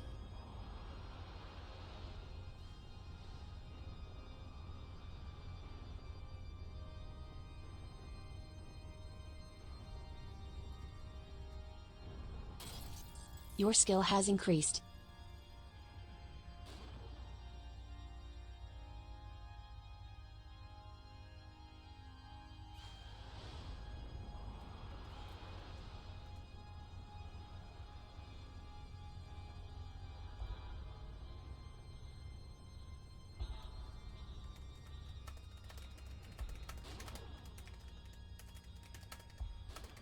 Your skill has increased.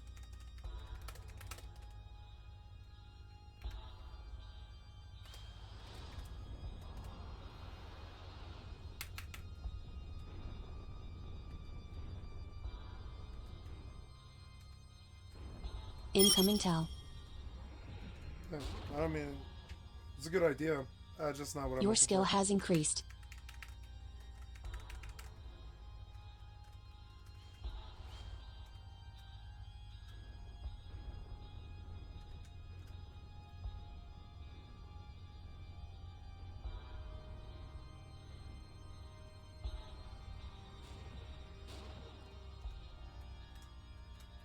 Your skill has increased.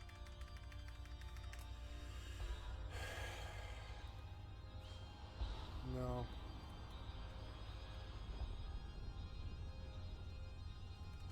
It didn't feel right, so I said no.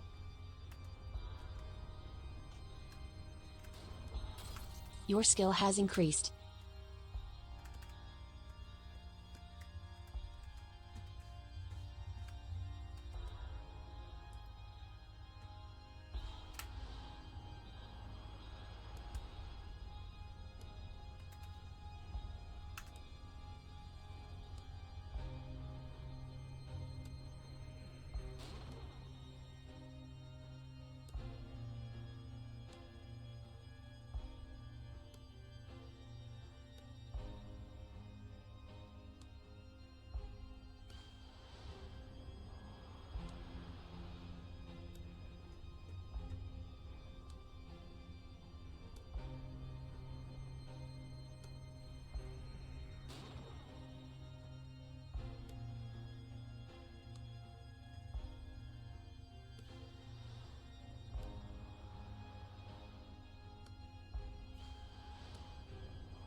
Your skill has increased.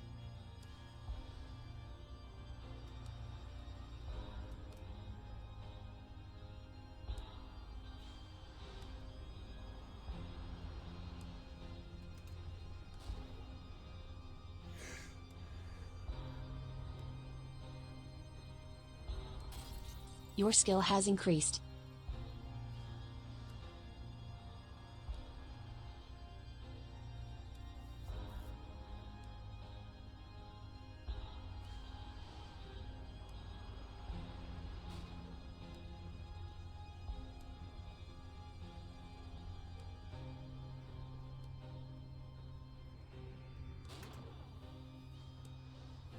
No, just disenchant rings. It's good money. Dude, I'll disenchant ring the whole way. Silver ring can be FFXI silver rings, right? The fishermen sell them. They're expensive, but they're worth it. I'll need to price them on the auction house, but at 32 goldsmithing, you can descent them.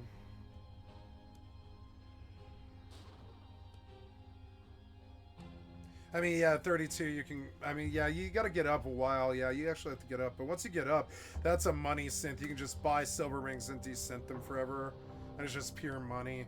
I think I will. I'll just get to 32 and then I'll stop. And I'll take desynthesis to 36 and I'll stop there. I'm not trying to go to gold. I don't care about farming gold mass. All I want to do is buy rings that the fishermen fish up. And not even fish them, just buy them. And just disenchant them all day. I'll buy bulk, like 40 rings. I'll disenchant and I'll sell 3 stacks of silver rings for like 60k a day. And that's why I'm doing all this. It'll take a couple of days of crafting, but it's worth it. Maybe the brass sheets will sell. People might actually need them. I doubt it, but you know.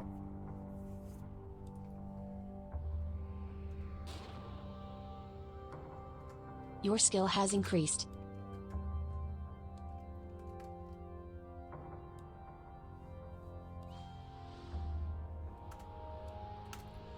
Level 11. Okay, 9 to 11, we do brass sheets.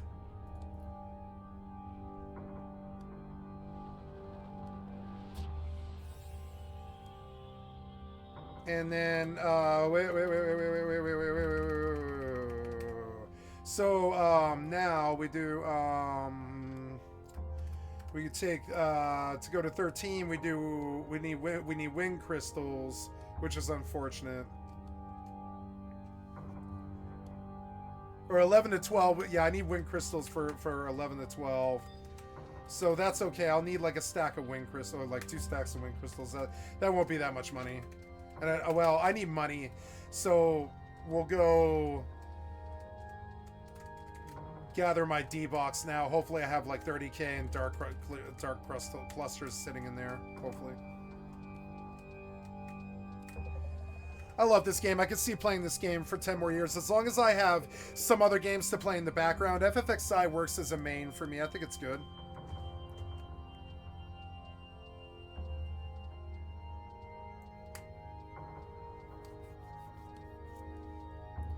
This game's good for me too. And so is EvE. They're all passive enough. Yeah. So now, I guess I can log her until downtime. I mean, I don't know. Maybe there's ice out.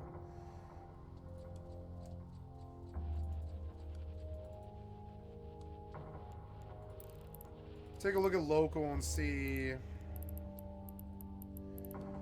Yeah, that whole crew is just banging out that whole thing. I might have her stay in a Miasmos and I'll just go down and take half risk, you know? And I'll just poop out. I don't have her haul, which is fine. That's about the same thing, really. Or, well, I'll just have them both go. It's fine.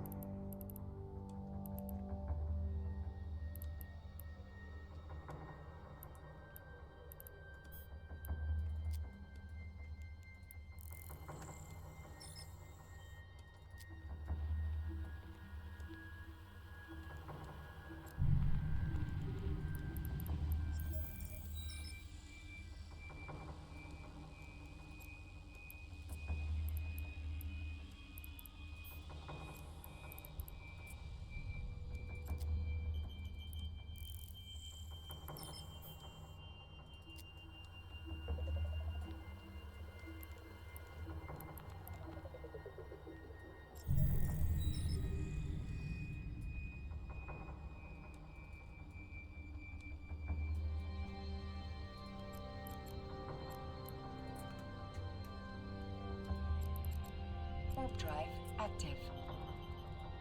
Warp drive active.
Excuse me.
Oh yeah, I need money.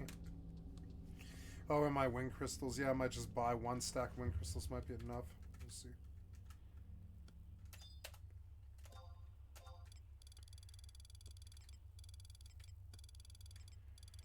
Any wing crystals? Wing crystals, wing crystals, wing crystals. Wing crystals. There we go. 6K.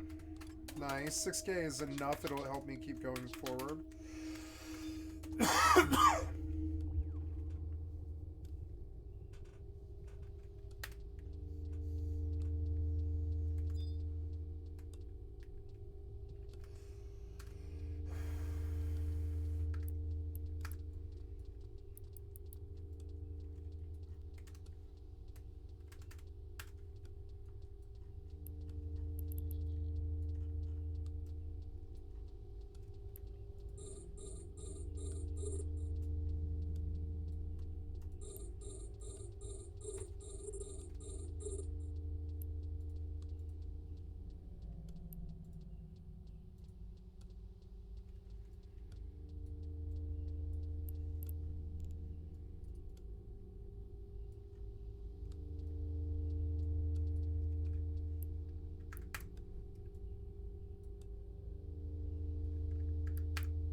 Animal taming. Much easier to chop wood and successfully get the book than it is to go and try and get the book, you know, and waste a bunch of time and can't get back and get kind of trapped there, and you have to get a horse to get back out, all that, and you're stuck there for days and you're like, what the fuck? Like that, I would rather just mine the wood for a couple of hours and just buy the book. And I think that's what the booksellers want us to do. It stimulates the income, the economy. It put wood into the crafters' pockets, and in exchange, I get a book, and I'll train the book. Animal care will help a great deal with. Well, I don't know. What's animal care for? Mortal to taming skills.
I'm gonna go sell, and I'm gonna oh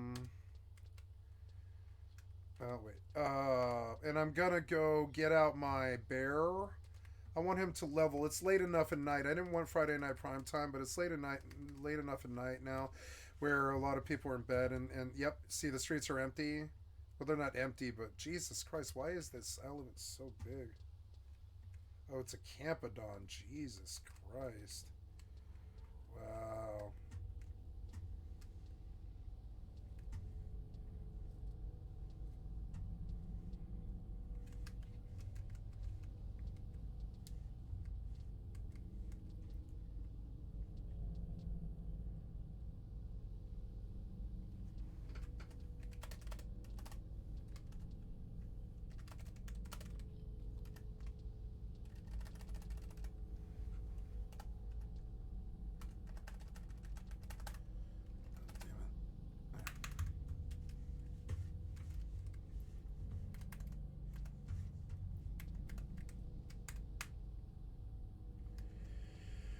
Okay, so I will deposit wood for now, actually, and just drop it all. But I want to go. Oh no, I needed that silver. Actually, I need that silver. Give me like 5 silver, yeah. And we'll go get my bear out. And I'll turn the sound up where I can hear the chopping. And if anybody attacks my bear, I'll fucking fuck with them.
11.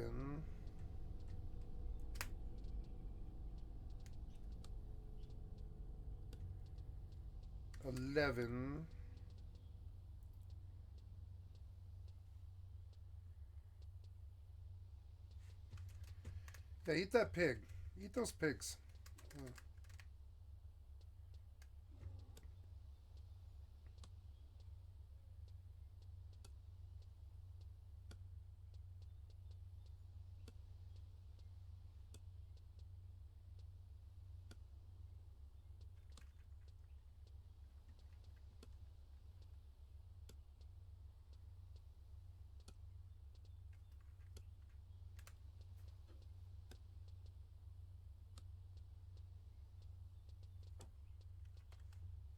Oops, am I running somewhere? Yes, I am.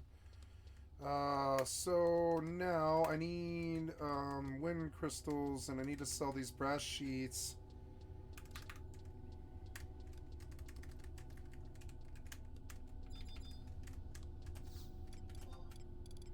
Brass sheets, they go for, oh, the brass sheets sell, I guess. Oh, they actually sell. Wow, look. 8,401. Wow, actually, wow. Well, if the brass sheets will sell, you know, I probably won't sell a lot of these, so actually I want to go cheaper. 8301. 8201. You can get that for 83 if you want. Yep. Well, shit, I'm gonna just make another one then.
Oh, I need wind crystals. Oops.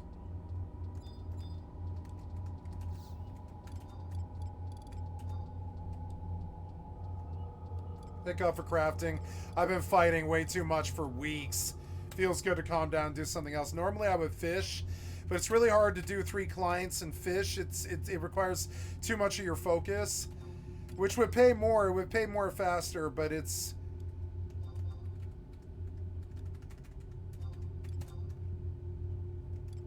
Yeah, and that should be enough. That was 2K, now I've got 98.56, hopefully. I want to re-examine prices here because I should have made more sales. I want to see if clusters fluctuated again. Damn it, see?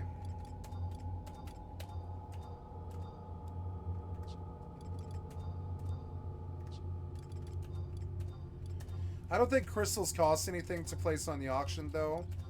So it's actually okay. Yeah, those should have sold. Wait, those should have sold. Yeah, I should have made sales. What the hell? Okay, well.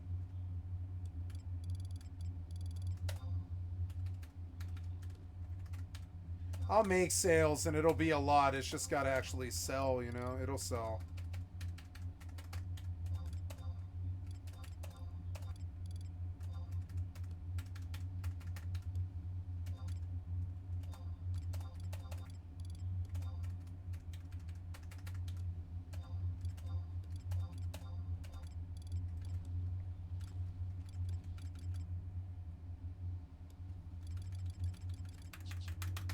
Okay, so we go back. Hopefully the brass sheets sell because that'll be 16K.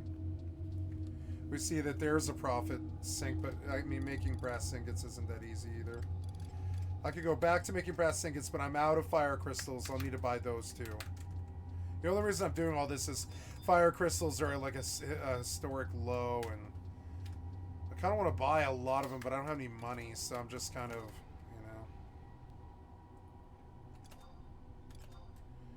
800 and 8 at 600. It's weird. Somebody's flooding the market for some reason.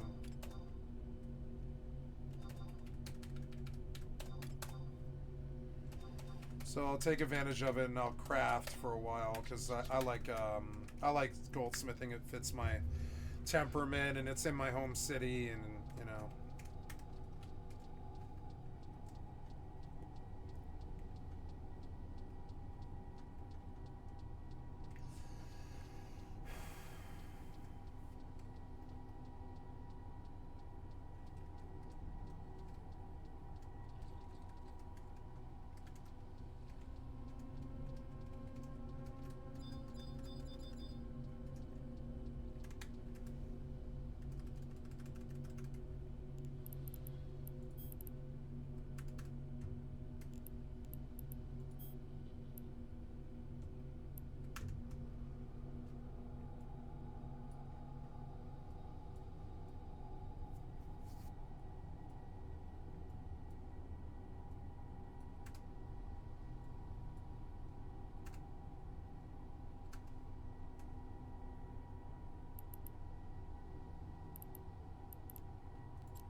Oh no, I made a brass sheet. Oops.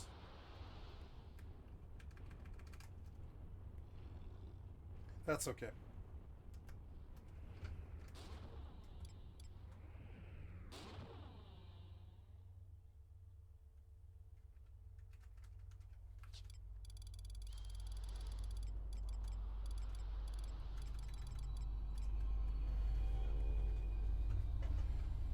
Okay, this one is wind crystal and brass ingot, I guess, right? I think.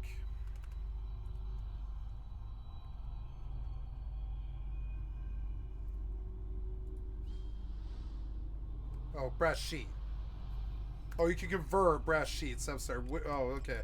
So I can convert 6 brass sheets. Okay, good.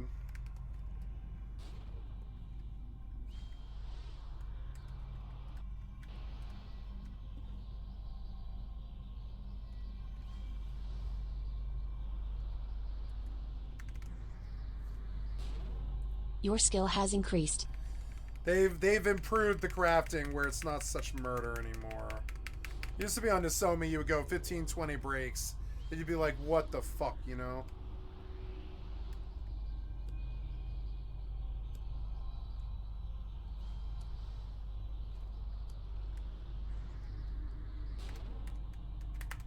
Your skill has increased.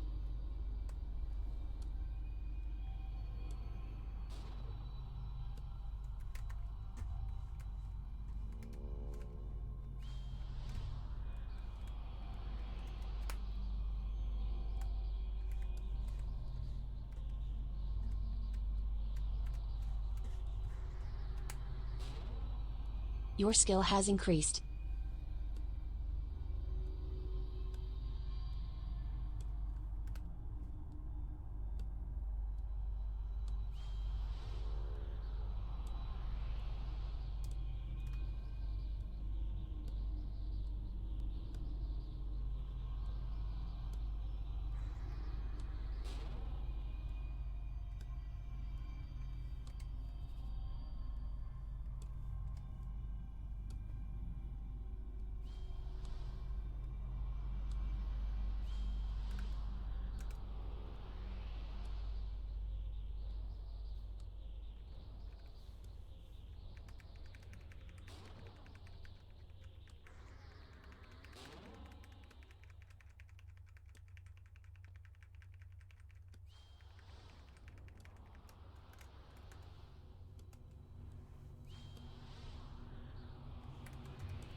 Your skill has increased.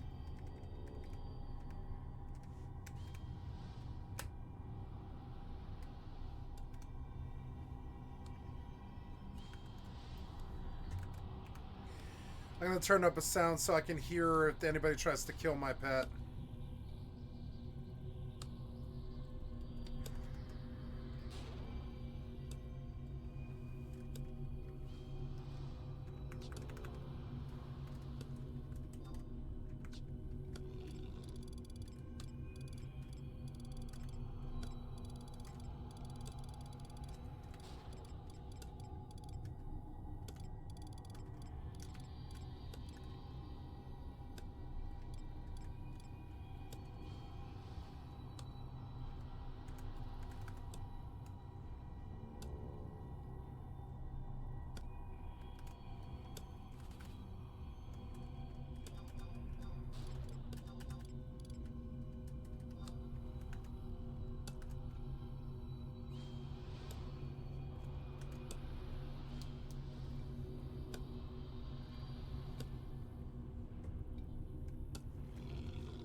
The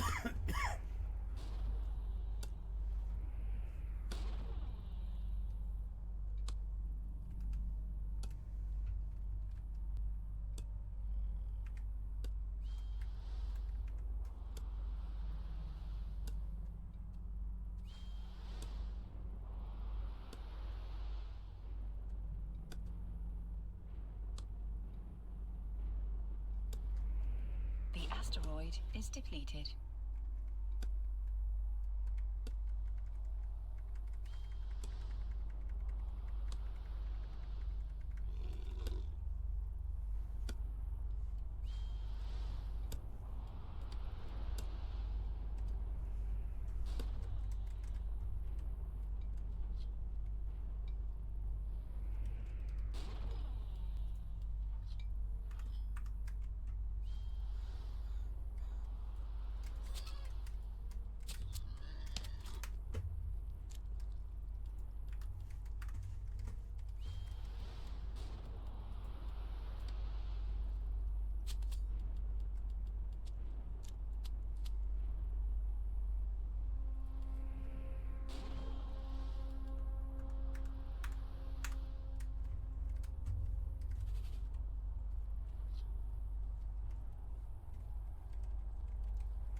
Now, I will take brass sheets and I will make brass scales, which takes wind crystal.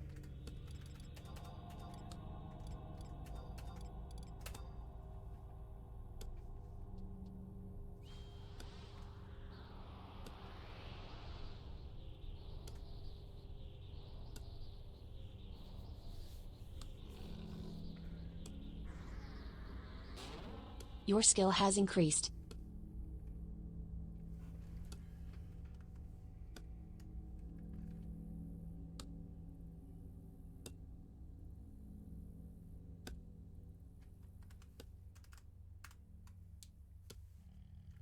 Oh, I am done with that rock. Oops. Shit, I did not know.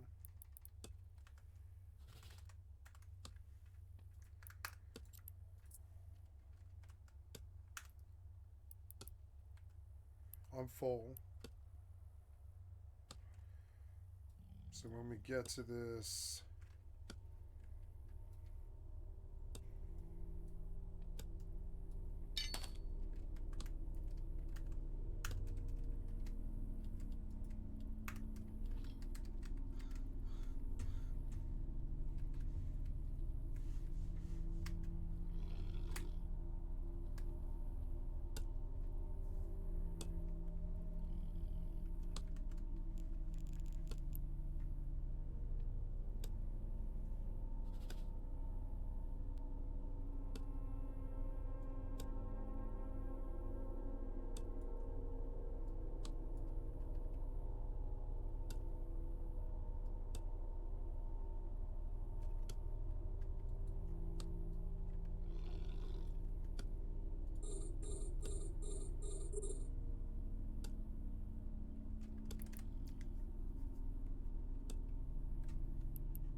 Two points, nice.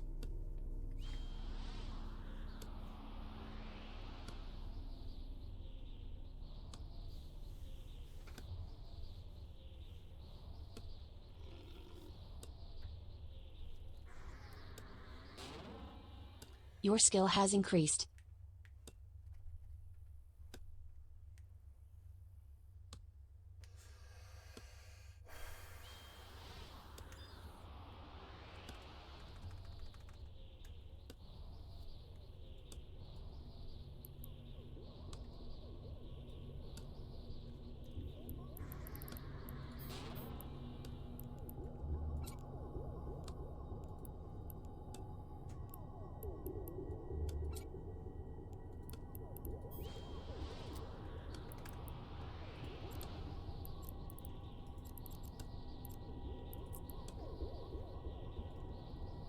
Warp drive active.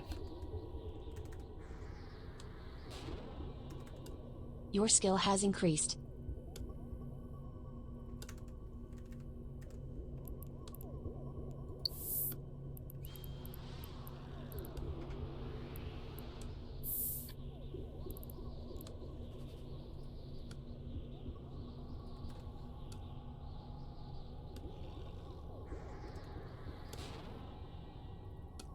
Your skill has increased.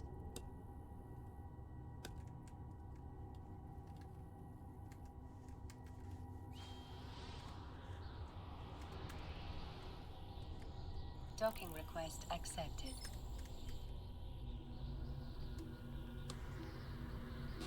Your skill has increased.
Warp drive active.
Fucking 8.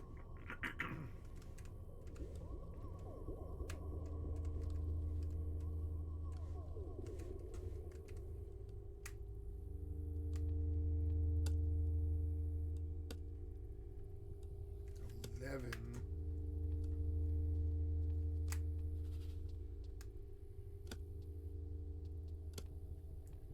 22.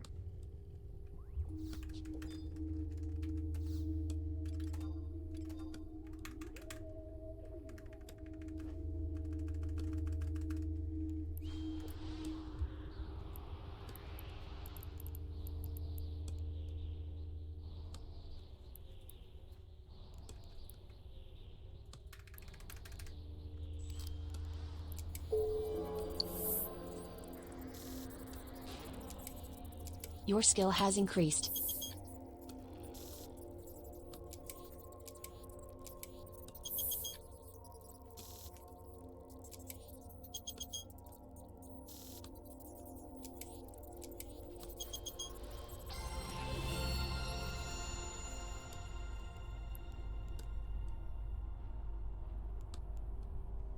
Nice.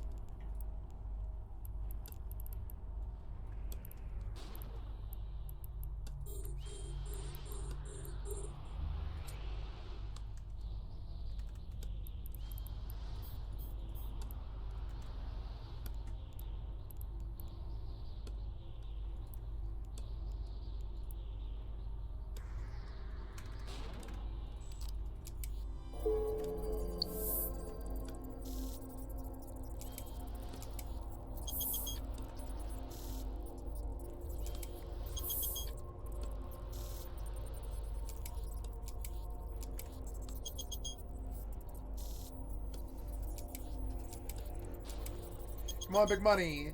Yes. I beat him out. Oh, yeah. Made some money there. Oh, yeah. I'll take another swing. Yeah, I'll take it, yeah. I'll lose this one, but it's still worth a try.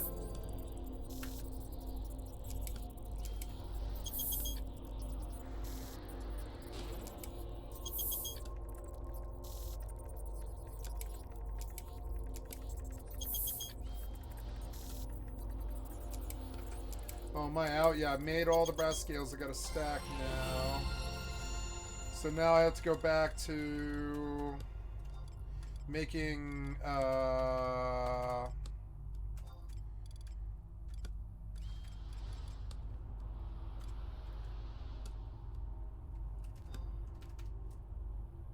is it 1? Yeah, it's like 1. Yeah, I think it's 1, yeah.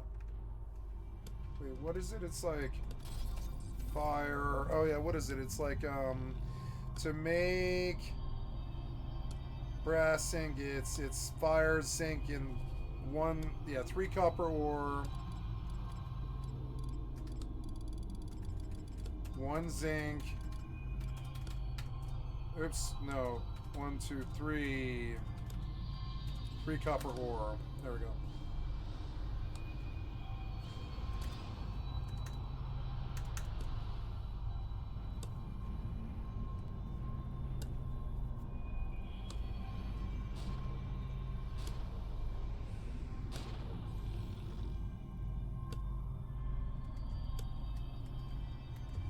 Let's see if the chickens gathered again. They did. Kill that chicken.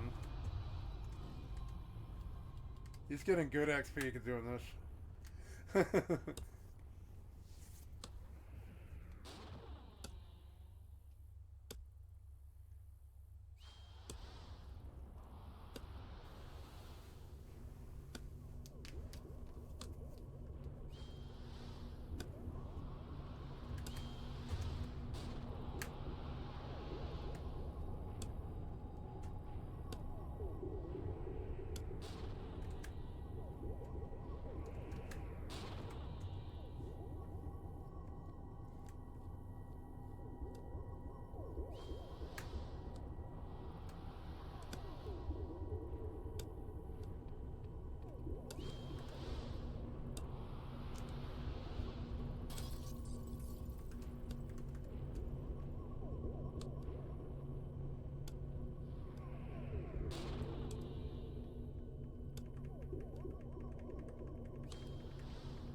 I beat him here too, for some reason.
I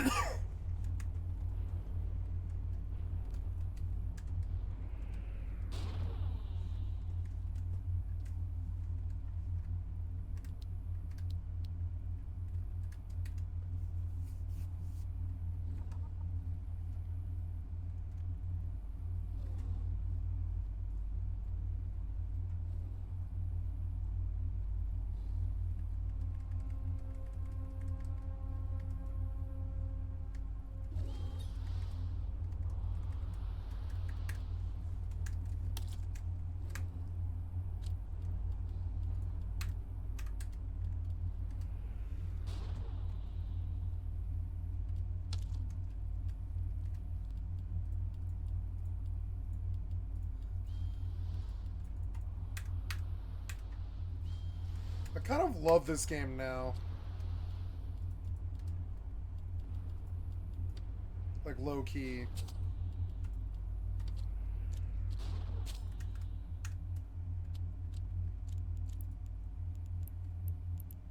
I love all these games.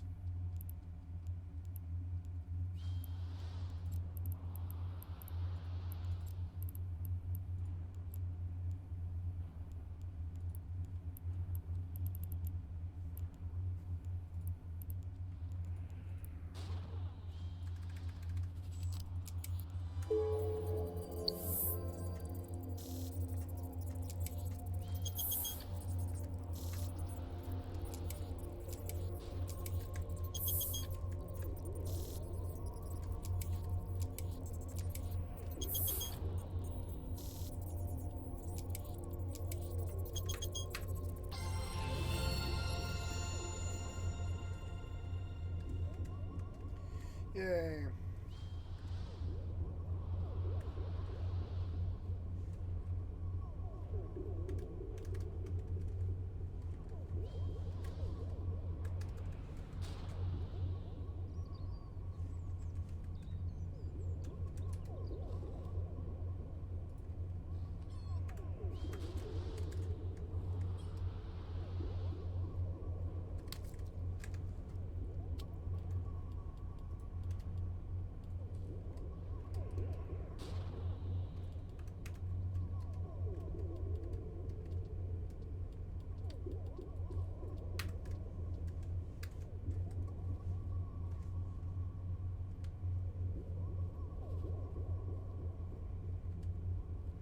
He's 44 now.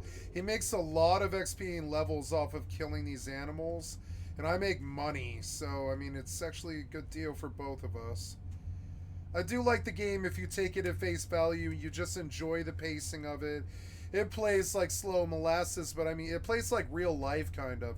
It takes about as much time to do stuff in this game as it does in real life. It's kind of weird. They did get that pacing of it right. The asteroid is depleted. I'm realizing that sometimes somebody's mount might be a really rich thing.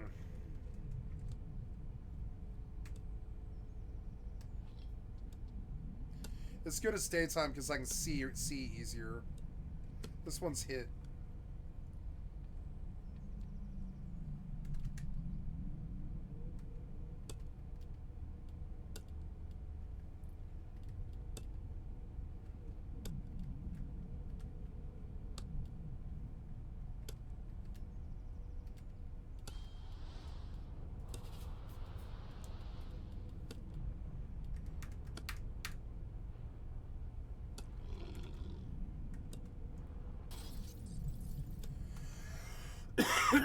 Oh, no, I need a new bonus.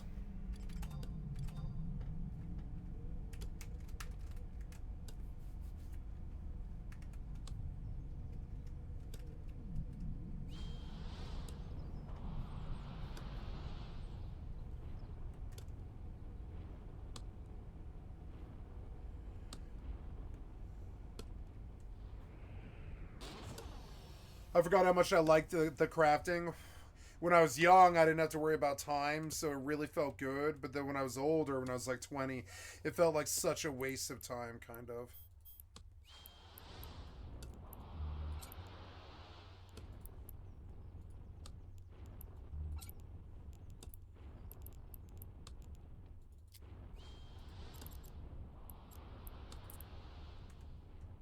Warp drive active. Oops. Okay, so this one, we'll put the rest of this in there, and we'll go to the next one, which is... Oh, was this it? No, this wasn't it, but I've got to move, yeah.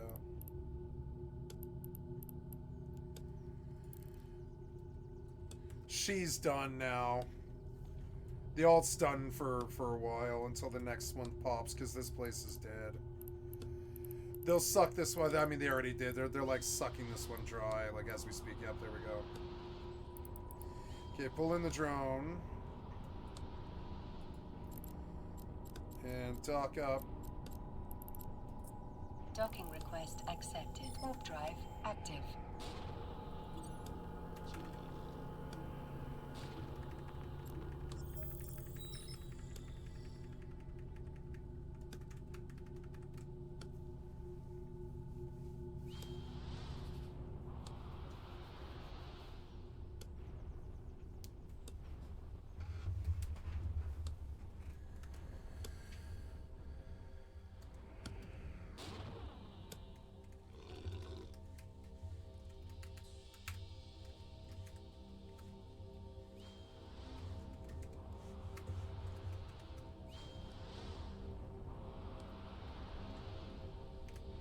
Docking request accepted.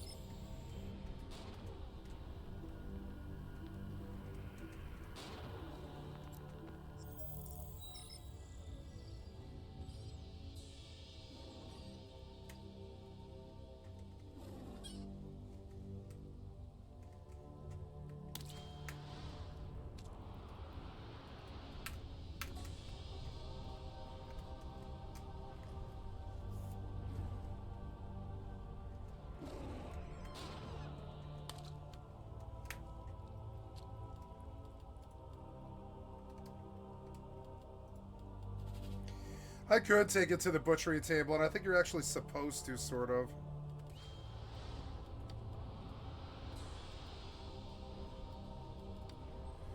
I could slaughter the corpses right here.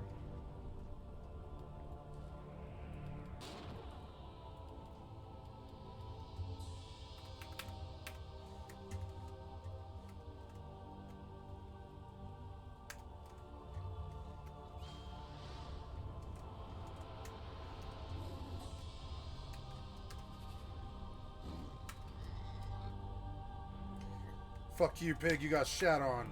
Yeah. Got your pig carcass. Yeah. Good little piggy.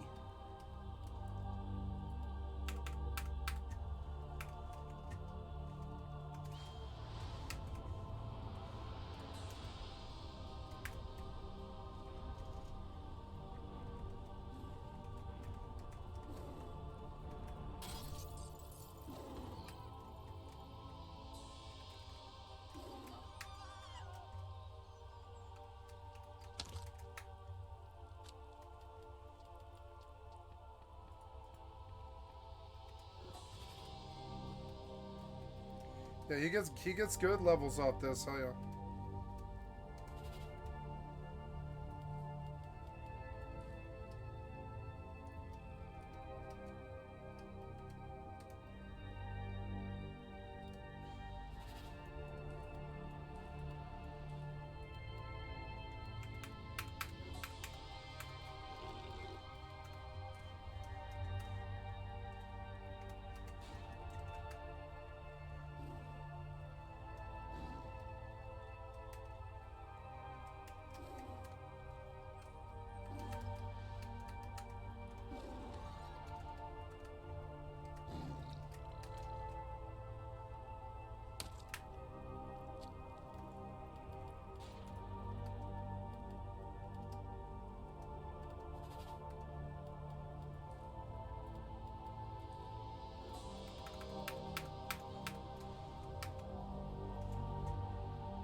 Okay, I played enough Mortal for today. Gonna go inside town here and log.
Excuse me.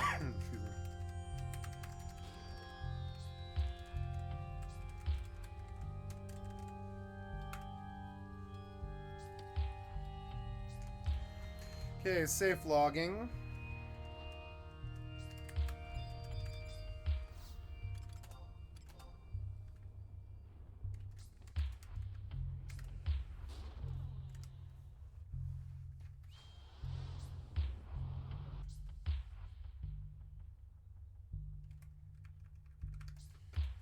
Yeah, I should definitely buy copper ore.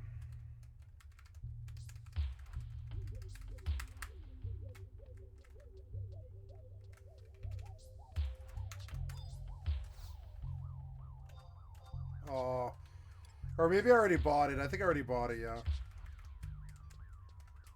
It's all right.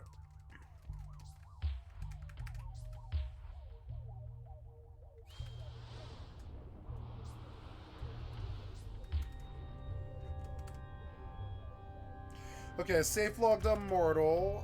Gotta change the title on my phone. We're gonna play Fallout 76 next. I am 6 hours into this session. Fallout 76 is up next, and we're gonna change it. I'm gonna kill the EvE music.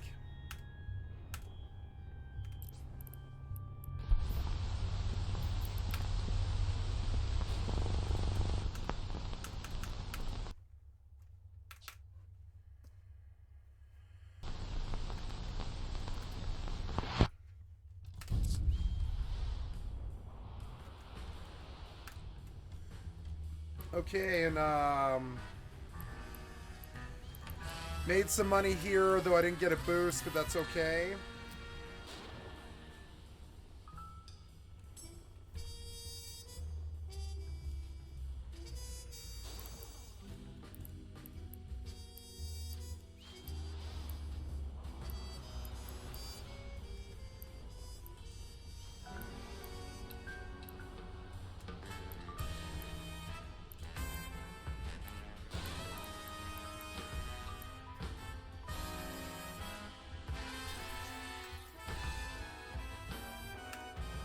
You froze. God damn it. Yeah, you did.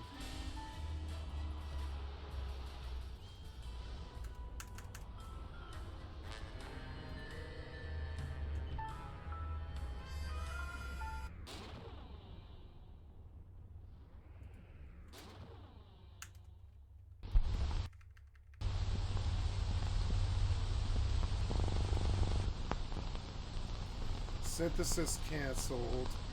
Got 12 gas ingots. Now we go wind.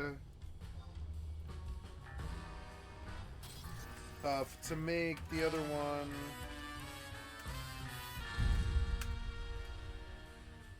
We need wind and brass sheet. Wind and brass sheet. Okay. To make a brass sheet, I need fire and brass ingot.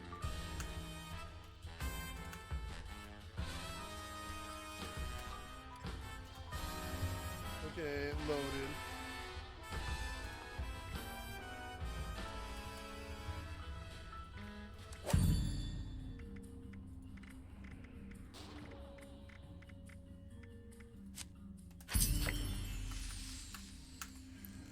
Okay, the hauler can... the hauler definitely got some ice out of this.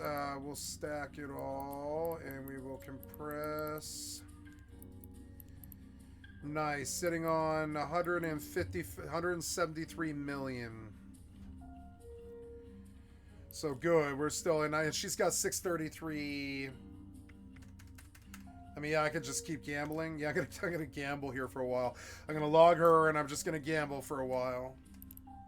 Works for me. There's a Master at Arms Cerebral.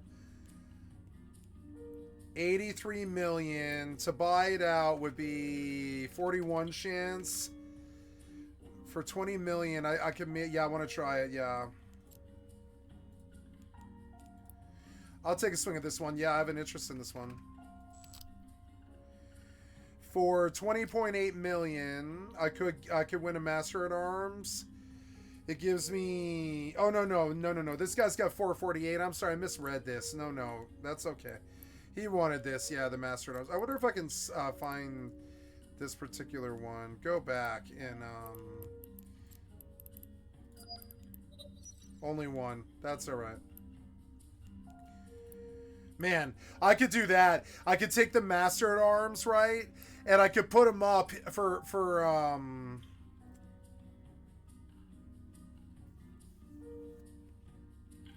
I could put him up for 100 mil. And I could just sell Master at Arms on the HyperNet, and I bet I could make so much money, right?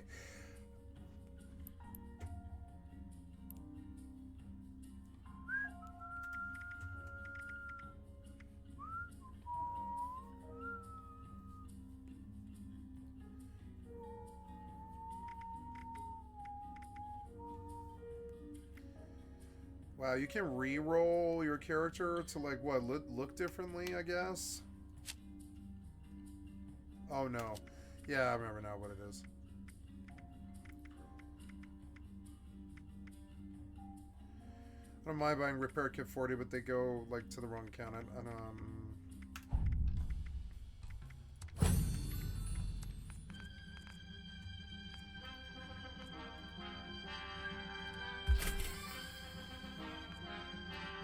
have 120 tickets.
Okay, gotta change my title. Oh, I'm out now? Okay, brass ingots into brass scales. Now I have brass sheets. No, I don't. Oh, brass sheet is fire crystal, brass ingot. But I'm out of fire crystal. No, yeah, I'm out of fire crystals. I'll have to go buy them. So that's okay, and it's 150. We're kind of waiting for the new day here. We got time.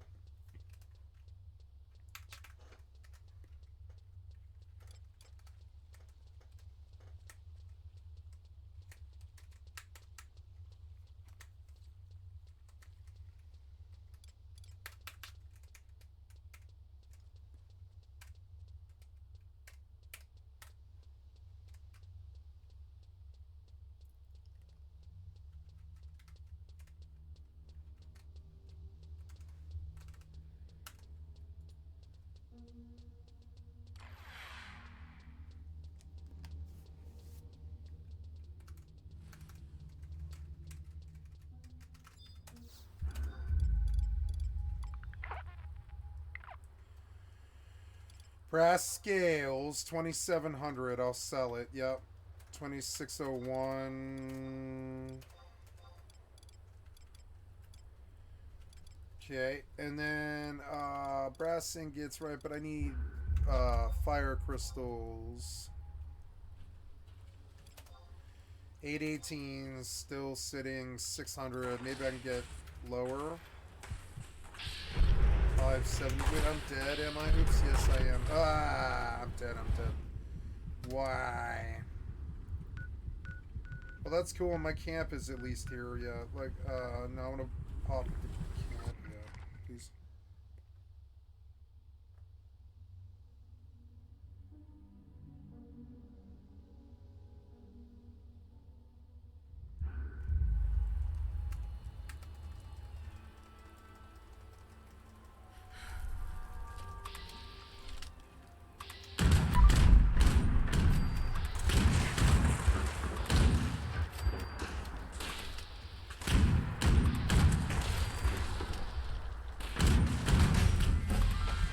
What? I just dinged. Why am I dead? God damn it, man. Oh, you're so annoying.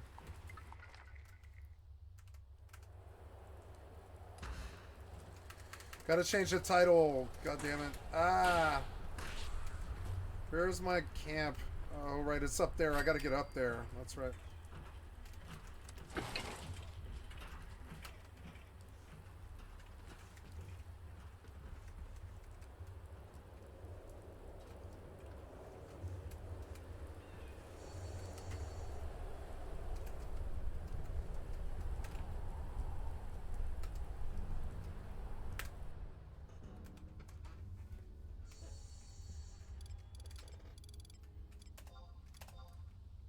Oh, I gotta change the title.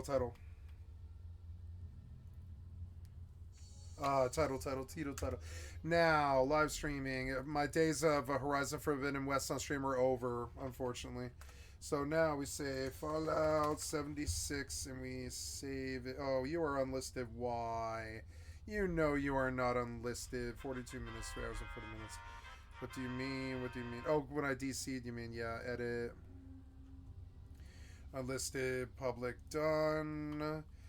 Gaming will go up under Final Fantasy 11 is the game I wish to support on YouTube, yeah. Save. Fallout 76, FFXI Horizon, edit online, public, and you have to go live again? Okay. So I lost 2 hours, but that's alright. Start. And that'll hopefully fix it. Stop. We will refresh you in a few seconds. Yay, it's safe. Give me a... Oh my god, it's safe in here. It's a mad world out there in that Fallout world. I like it so much more than Fallout 4. It's so much better. 570.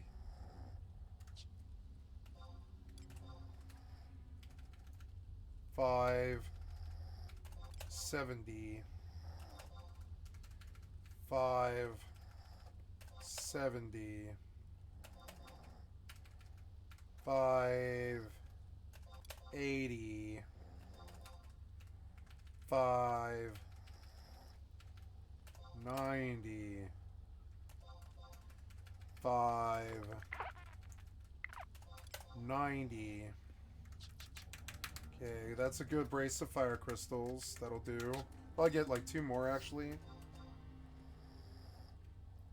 Hurry up, you. 590. Okay, and then finally 600.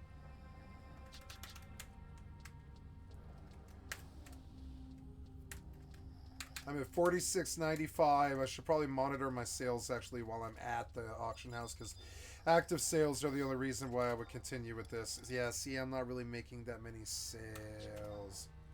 Oh, no, I did, though, I think, actually. I don't know. Yeah, I made a sale, some of it. 30, 31. Oh, God. These will have to be repriced. It's alright. Reprice. Definitely reprice. Yeah, see, I'm not getting the money that I need. God damn it. 30... Oops. Whoa. 30... 301...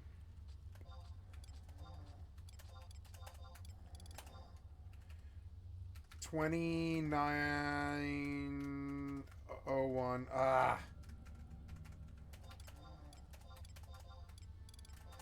Ah.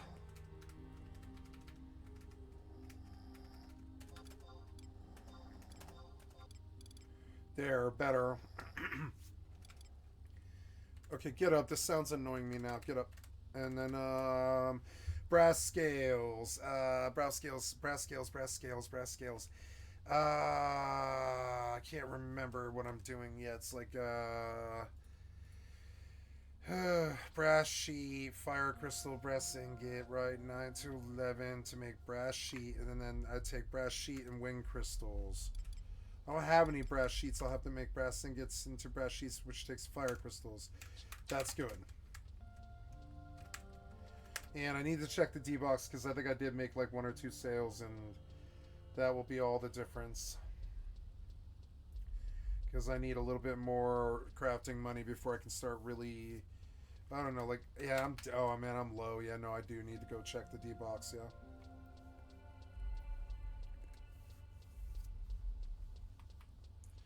Okay, changing the title from... oh my god, I changed this title. I swear to god, I did change this title. I changed this title. Oh, whatever. Examined. It's, we're going to...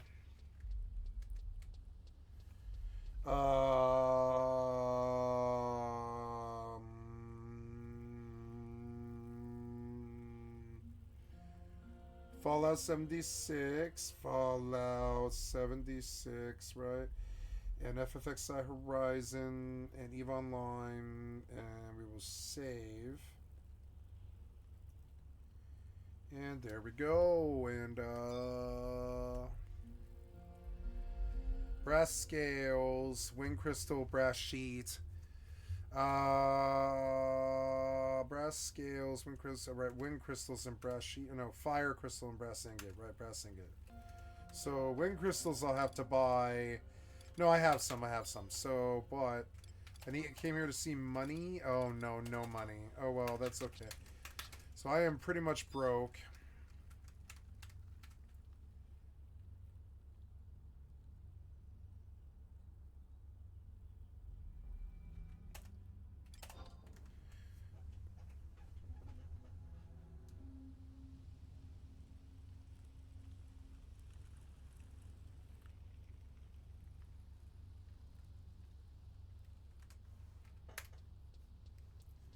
Yeah, I think brass ingots actually sell pretty well. I gotta get to that store for the opening. I like the music in here, it's good. It's peaceful.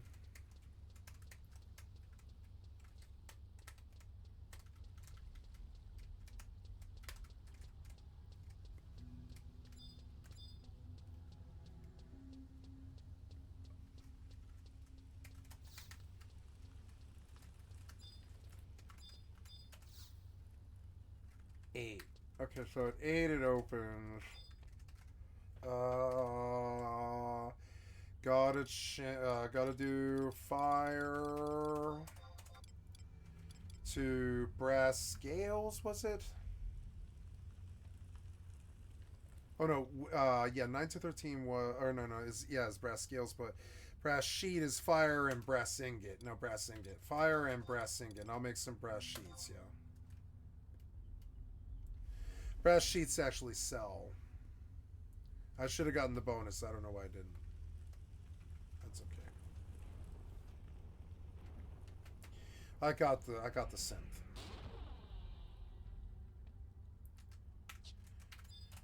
Okay, so if we go advance, accept. Okay, we will go last. There we go.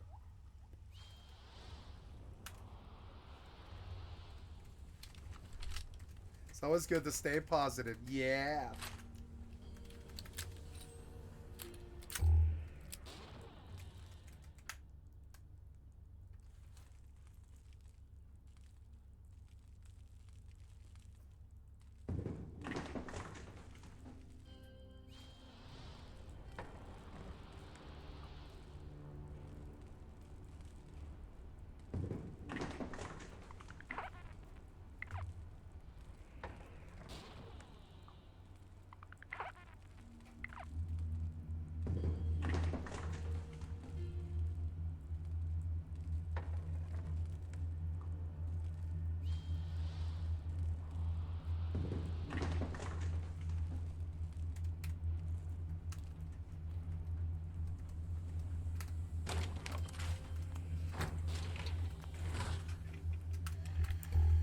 Okay, now I pick a destination. Discover Darehand's mining innovation. Open the miner's locker in Horm, right. Breach and clear. I'm looking for, what else is on the map? Death Blossoms. Nah, I don't think so. Death Blossoms is the... Yeah, I don't like that one. But we will do some of these missions. I found the Trapper's Key. Check Margie's last known location for clues. Sunny Top Ski Lanes. That sounds like a fun little trip. So we'll... Oh no, I have things I have to do. I forgot. No, I have to go to the mall because I'm out of stims. So that's the first thing. I'm also out of money, which is also a problem. Which is also sort of annoying. I'm out of stims. We'll go see what kind of, like, begging we can do at the mall.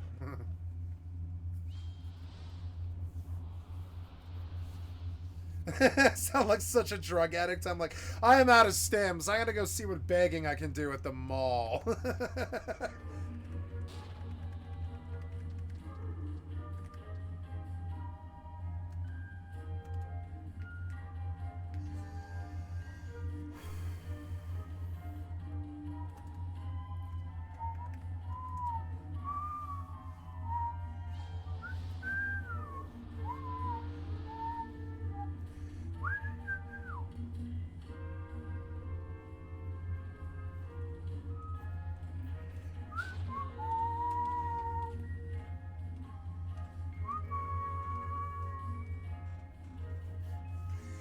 I could go to the top of the tower. That's something I could do. I didn't think about that.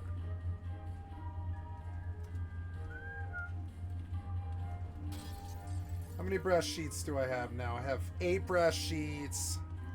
I've got to get to level 13, and then I can move to silver beast coins. I'm level 12, right?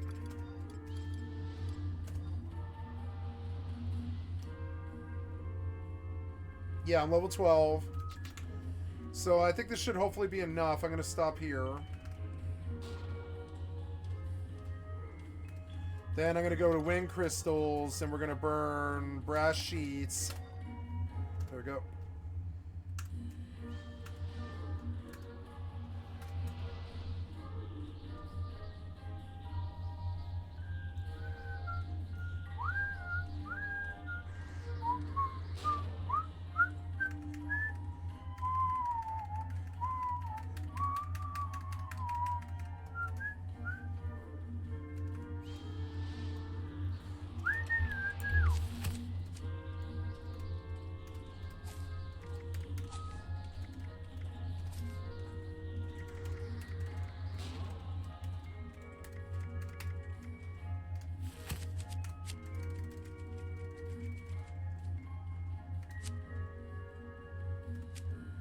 Wait, did I do all of first aid? Max rank, yeah, I did.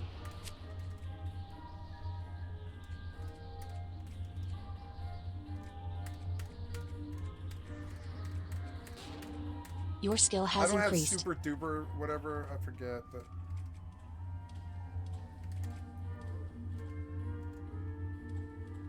Ah, good.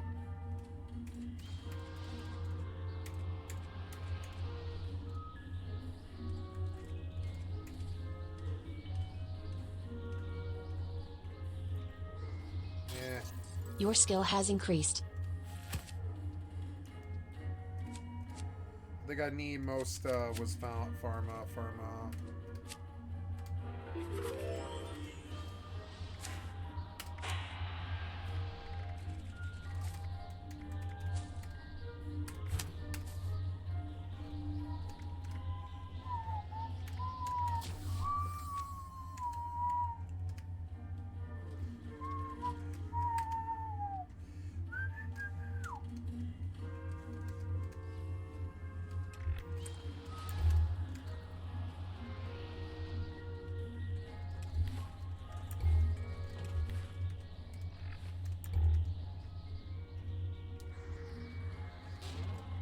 Your skill has increased.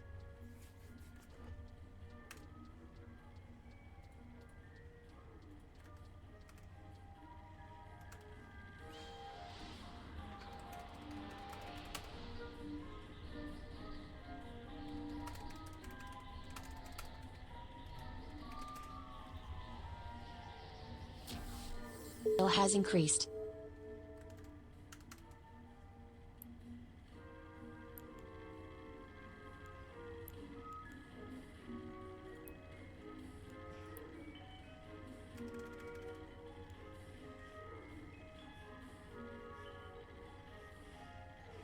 No, that dude will lose. Or, sorry, win, I mean.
Welcome back to the channel, guys. So, we have another tips and tricks Thank you, video Addiction today. Gaming. I'd like to sub to your channel. I'm going to start by saying Fallout 76 can be a very complex game with many layers, as many of you know. Because of this, there are hundreds of tips I could give you. I've even done other tips videos, but this video I want to address tips I wish I knew sooner. So things that I really wish I knew when I started playing the game. Things that could have got me further along in the game if I had actually adhered to this advice or knew these things in advance. The first tip I'm going to address may seem pretty obvious to most of you, but for me, it was not. And my biggest fear was I was going to die. And I'm here to tell you, it's okay for you to die. You will die a lot. Please do not let this discourage you from playing this game. It is a wonderful game, but you will feel like you're not able to play it. You can, you will get there, just trust me. But let's go over what happens when you die. I literally thought I would lose everything, all the guns I'd earned, all the apparel I'd picked up. I thought I would lose it all. But actually the only thing you lose is the junk that you're carrying on your person. So my biggest tip to you is it's okay to die, but store your junk often. And for you guys that have been playing for a while, you may not know that Vault Steel that is bought at the Rusty Pick is also junk.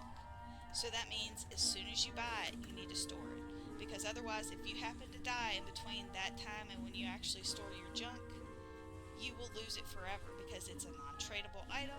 Therefore, when it's dropped, it gets destroyed. The other thing is, a lot of times you don't actually die, but you get downed. And if other players are around, they will even try to revive you. Now, this doesn't happen every single time, and it's not anything that you per se have done wrong, or you know that they're just ignoring you, unless you've been dying a million times, which can happen. Just don't get frustrated that people aren't getting you up. But people can get you up and help you, so that's a good thing to know. The other thing is that there's tons of ways to prevent yourself from actually going all the way down and dying, like perks, armor, buffs, etc. The next thing I wish I knew sooner is there's a scoreboard, guys, where you can actually earn free stuff.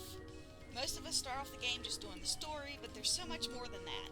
The scoreboard is something that can easily be overlooked, and the scoreboard is free, so take advantage. Plus, there are some. Oh, I'm at 13. Okay. This moves There we go. me right So into the next item, and that is now I the can make easiest way to sales. actually complete the scoreboard, and that's by doing your daily and weekly challenges. just so happens I do a YouTube short daily to cover your daily challenges, so subscribe so you don't miss out. These challenges can actually be tracked by pressing Y. This makes it easy for you to see your challenges, and it lets you know if you complete them, or notifies you when you actually complete a task that counts towards completing that challenge. Mutations are available. I wish I'd known sooner, but I did not. There are many ways to go about getting them, and you need to know that they're not permanent. Mutations are pretty complex, so I've even made an entire video on it, so I'll link it down below. I just want you to know that they're available. Next one, go to events. Yes, go to lots of events. Even if it says that you should be level 40, level 50, do not listen to it. Just go. I've already established it's okay to die, so store your junk.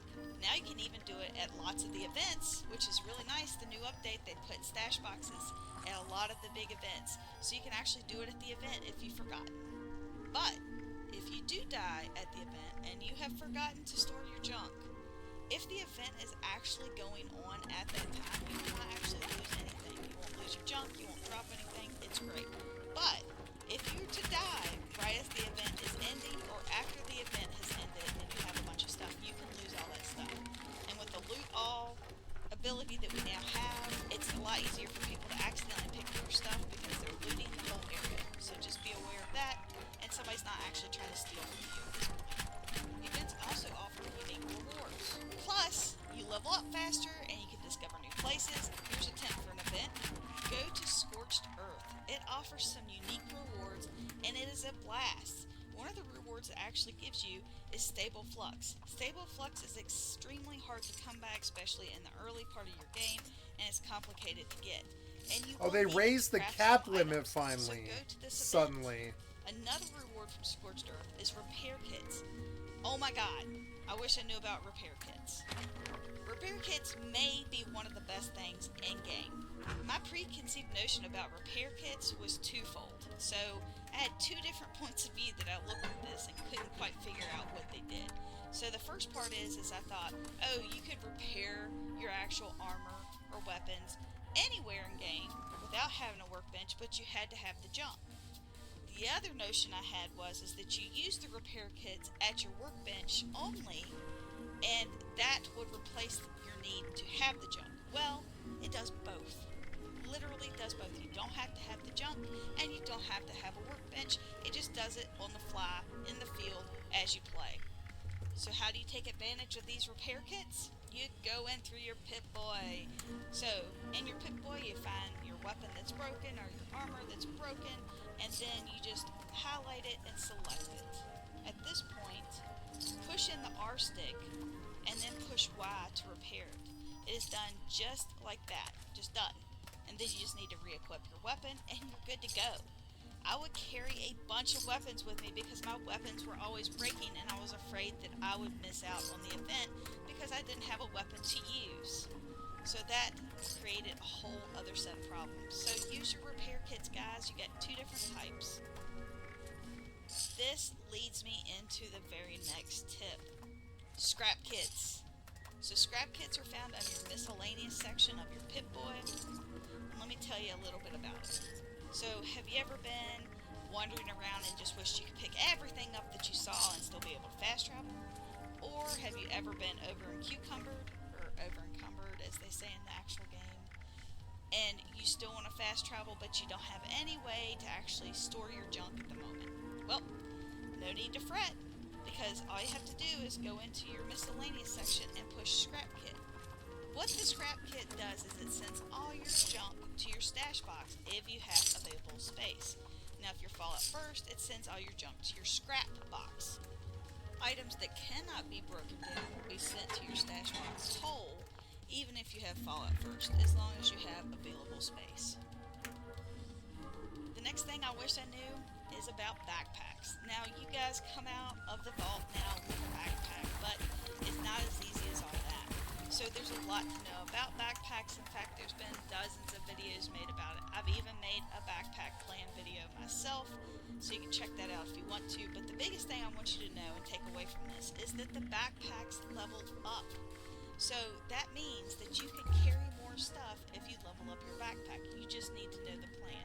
So if you don't know the plan, you need to learn it while watch the video that I put out. It should help you.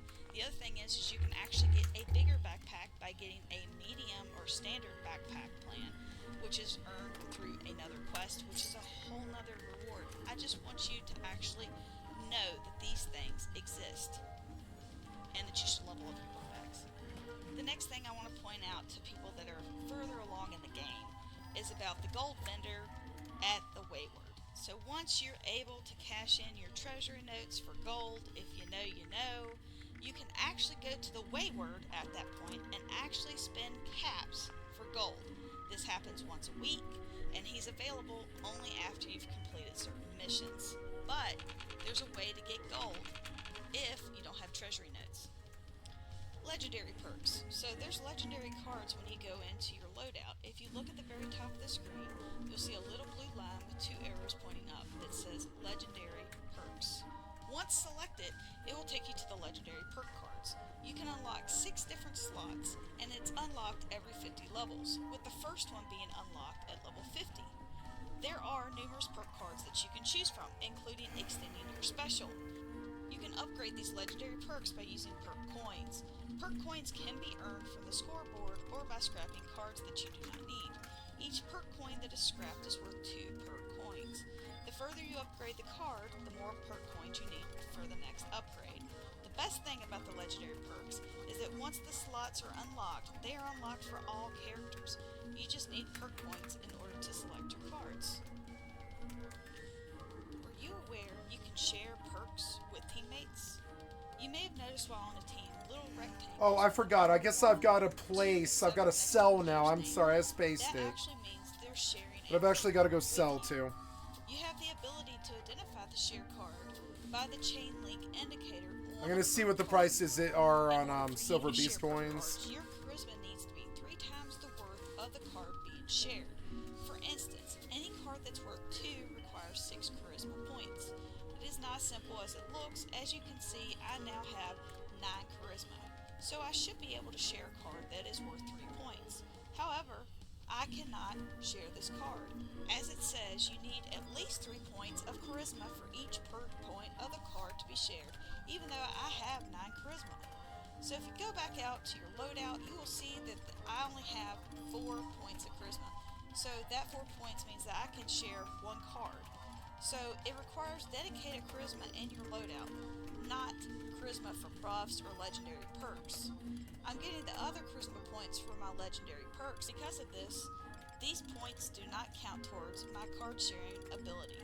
So if I edit my charisma and actually have 9 special under charisma, I should now be able to share a card that's worth 3 points. And this is what it will look like when it's shared. You'll have a little circle with a group emblem next to it. Each time you change your loadout, you will have to reshare your card. If you're ever in a position that you do not like the perks being shared with you, you can actually disable all shared cards under Settings, Game, and choose Reject Incoming Shared Perks. The next item I wish I knew sooner was that you can actually name your weapons and armor. To name your weapons and armor, you just go to the weapon or armor that you're trying to name, highlight it, and then push the right stick in. Then you'll name it by pushing the select button, so at this point you can actually just choose whatever name you want. Since everything comes up in alphabetical order, people like to put a number or a Z before the name so it'll be at the top or bottom of their list. Or you could just favorite the weapon. You can do this by highlighting the item that you want to favorite and push right bumper. Now that it is marked as your favorite, whenever you go to actually sell, trade, or drop this item, it will say, "Are you sure you want to do this?" Your favorite items can be easily accessed for fast selection on a wheel.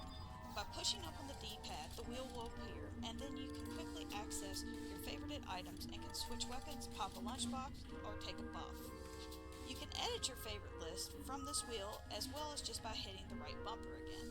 However, it will open up your entire inventory, so the easiest way is to just go in and find the item that you want to remove, hit the right bumper again, and it will remove your item. Hopefully, you'll be able to play better than I did, and these tips will help you out. Is there something I missed? Comment below to let me know, and maybe it'll be included in the next video. Thank you guys so very much for watching. I really appreciate it. I'll see you in the next one.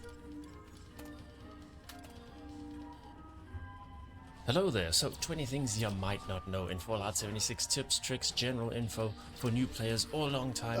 Some players are hundreds of levels in and Addiction Gaming for the extra content from your stream. I'd like to sub to your channel. Hello there, so 20 things you might not know in Fallout 76 tips, tricks, general info for new players or long time. Some players are hundreds of levels in and still learning The things. Nightmare Duke, So I'd like let to me know sub if to you your didn't know channel. any of The these. If Nightmare you have any Duke, more thank to you for the share, excellent then chuck them in content the from the stream. comments down below. But let's just get into this. So we'll kick things off with a couple of power armor tips. So the power armor HUD on the screen, a lot of people don't like it. It clutters the screen, but you can actually get rid of it while still being in your power armor. So all that is going over to settings and going over to display and then turning off enable power armor HUD. And once you've done that, you now have an uncluttered screen and you're still in your power armor. Next power armor tip is power armor chassis. You can actually rename your power armor chassis. So like I have here, got T65, T60, T51, T45, Hellcat. You can rename them to whatever you want. So instead of having a whole bunch of power armor chassis and chucking them down and trying to figure out which one is which, you can actually rename them, and you can rename your other items as well. Next up is your quick wheel. You can chuck armor pieces on here as well. This goes for power armor and regular armor. As you can see, I've got 2 pieces there, so I can switch between my jetpack and my emergency protocols depending on which one I need. Pretty useful and quick tip there. And also Actually, I in think I'll power go do armor that. there is no cooldown, or no animation I should say, for your stim pack. So if you need a stim pack, even if you are shooting, you can hit that heal button and you will use a stim pack, so you don't actually get interrupted by that animation. And next is the third person mode. So of course, you have your first person and your third person, but what some people don't know is you can actually zoom out in third person and zoom in, depending on which, amount of zoom out you want. So in case you didn't know that, that is how you do that. You pretty much just hold down, well, on PC at least, you hold down the middle mouse button and you can just drag in and out. And next tip, not much useful back in the day, but over at the White Springs, over here near the golf club, there is the sulfur water fountain. And as you can see, we currently have, where is it? We have bloodworms. So this fountain cures your diseases, which is really, really useful. Of course, way more useful back in the day when there wasn't stuff like the symptomatic around, but still really useful for new players and for players that don't have access to the symptomatic. So this one will clear and cure all of your diseases. So another quick tip is with terminals. If you're a whole bunch of, menus in and you're reading logs and all that, and you need to get out quickly because you're being attacked or you're taking rads or something like that, you usually hit the back button and you would go back and you would go back and you'd exit. But a quicker way of doing that, especially with the terminals where you go quite a few pages in, basically, is, let's say we're in here, all you have to do is just hold your back button and you'll exit at once. So it's like a big escape instead of having to go back individual menu by menu. And another useful tip is fast traveling. So we all know if you're being attacked by an enemy, you can't exactly fast travel. You first have to get that 14-second timer before it'll let you fast travel. And of course, if they attack you while you're attempting to fast travel, then it cancels out that fast travel. So like that. What you can do though is you can use daily ops as an emergency fast travel, because there's no timer for that. So just go over to daily ops, hit join, and it'll immediately take you out of that situation. Boom, emergency fast travel. So if you're being attacked or you're in a situation where you really need to get away quickly, or if you just get the fast travel bug and it doesn't really want to let you fast travel, just hit daily ops, fast travel, and then go to wherever you decide to go in the first place. So nice little tip there. And on the topic of fast traveling, if you've come from some previous Fallout titles, in case you didn't know, you can actually fast travel while you're indoors. So we're indoors here. We don't have to actually exit to the open world to actually fast travel. You can fast travel while you're indoors, which is a useful thing to know in case you didn't. So next. I think this is bad. I'm going to get off it. Hello everybody and welcome back to Fallout 76. So I'm going to be telling you about Shrimp, 10 the essential excellent content from my tips stream. I'd like to sub to your everybody should channel. know. So let's get right into it. Tip number 1. When mass opening perk card packs, you can cancel the entire animation and open them very quickly. The reason why you want to do this is so you can scrap those useless perk cards for perk points. Especially if you're a high level, you'll have tens of packs, like literally stacks of perk card packs. You might be avoiding opening them because it takes a while. What you do as soon as you open As soon as you press V or whatever button it is to open up the perk pack, like as soon as you see the little pack rip, like the little wrapper rip, you can immediately cancel it and just keep spamming that and you'll get them all open pretty much in seconds. Moving over to tip number 2. When server hopping for XP, start a casual team, but don't worry about waiting for 4 people and getting the 4 times bonus. Just get the 1 times bonus, and if someone else is on your team, then you'll get the inspirational bonus. The time you waste not killing and getting XP will add up to like 4 XP runs you missed in a single lunchbox use. You have 1 hour per XP run because that's how long lunchboxes last. So if you're wasting your time waiting around for the bonus to pop up, you're just wasting your lunchbox. So literally hop on a team, get that 1 times, and XP grind. You'll make the max out of it. Tip number 3, the rug glitch. This is well known since Fallout 4's building system. If you place any item on top of a rug, the item on top of the rug becomes and shares the hitbox of the rug, so they become 1 item. So doing this makes it so you can put things closer to each other, slightly emerge items, and just get better placement on your furniture and utility. A great example is in this tent, I put a bunch of workshops like inside of it, and without doing the rug glitch, this would be impossible to do. Tip number 4, merging items together. Again, a very well-known tip. You can use power connectors or terrain to do this. I'll show you both methods real quick. So in order to merge items with the power connector, you're obviously going to need to learn the plan for that. In power connectors, it is called the pressure plates. Once you learn that, say you wanted this clock or any other kind of decoration on the bottom shelf or the second shelf, right? Normally you just can't. The only thing that these are used for, it's really weird, all you can do without this is just put things on the top shelf and it'll always be empty in the middle. But what you can do is get the placing right. 54K. I want it to be like right there on the second shelf. Then place it on top of the pressure plate. That you see how it goes up. It's on the floor and it goes up. Make sure it's on top of it.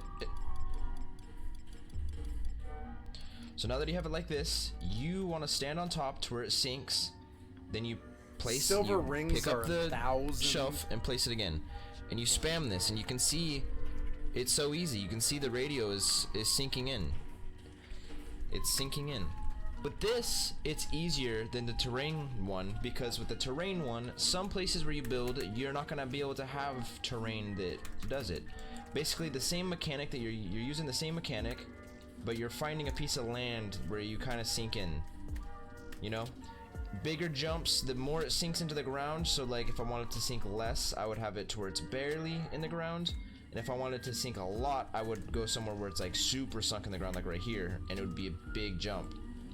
So this is obviously a lot easier for precision, but if you don't have this unlocked yet, you can use terrain, but you're gonna have to mess around with like the different levels of terrain, because how deep it sinks will affect how like the big jumps in the sinking of the object, so it's harder to be precise about it.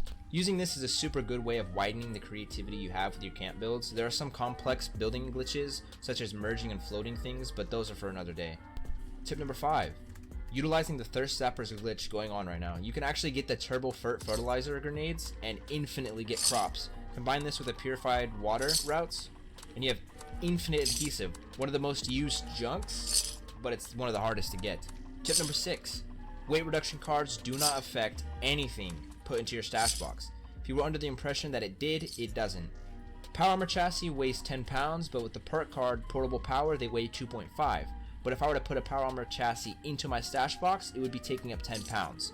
So, it might be better to carry things on you with weight reduction perk cards than just storing them in your stash box. Tip number 7, double wallpaper. You can actually make it so a wall has wallpaper on both sides. All you have to do is put down 2 foundations and then put a doorway. It has to be a doorway, nothing else will work. Once you place one, the parallel side can place another inside out. You can edit and replace it and turn it into whatever kind of window, door, wall, anything. And then you can put wallpaper on both sides. Tip number 8, use power armor chassis as power armor storage. So you just did a rad rumble and got an enormous amount of legendary power armor pieces. You obviously want to keep them because a 3-star scripts for 45, right? Each piece weighs like 20 pounds, but if you place it on an empty power armor chassis, you can throw on all legendary pieces and go from 120 pounds down to just 10. but you can make it a measly 2.5 pounds with the perk card I talked about earlier, portable power. Tip number 9, photo mode glitch. Once again, another well-known glitch, but in case you don't know yet, here it is. If there's a locked door you want to get through, or want to bypass certain quests and get into areas you're not supposed to be in, do this. Go up to the door, sprint into the corner with the door on one shoulder and the door hinge on the other. While sprinting, press pause to open up the map, then open up photo mode. Then you want to kind of squish your character with the photo mode camera, push it into that corner, all whilst like holding forward. You never want to let go of like running forward. Then you simply just press tab or leave photo mode, and you'll just phase right to that door. You'll vibrate at the natural frequency of air and phase right to those molecules like you're Barry Allen, my guy. Tip number 10. A common misconception is that if you bulk junk, it lowers the weight, but in most cases it actually makes it heavier. Steel, plastic, and aluminum are heavier bulked than not. But this has been 10 tips for everyone. I really hope you guys enjoyed the video. Make sure to like, comment, and subscribe if you haven't already. It really does help. I do want to say thank you guys for all the love and support you send me. It doesn't go unappreciated, but regardless, have a great rest of your day. Peace out. Thank you, Shrim. Thank you, Mr. West Tech. I'd like to sub to your channel. Sub to this guy already. Hello everybody, hope you're having a fantastic day today. Thank you so much for checking out the video. Today I just want to do a straightforward, no messing around type of guide for the Mothman Equinox, tell you everything you guys need to know for this, and yeah, let's get into it here. Okay, so there's a bunch of new rewards that have been added. Any of the green lettering you see beside it may be a little bit hard to see. It says 2024, so anything with the green beside it is new this year. So there's a lot of new stuff to get.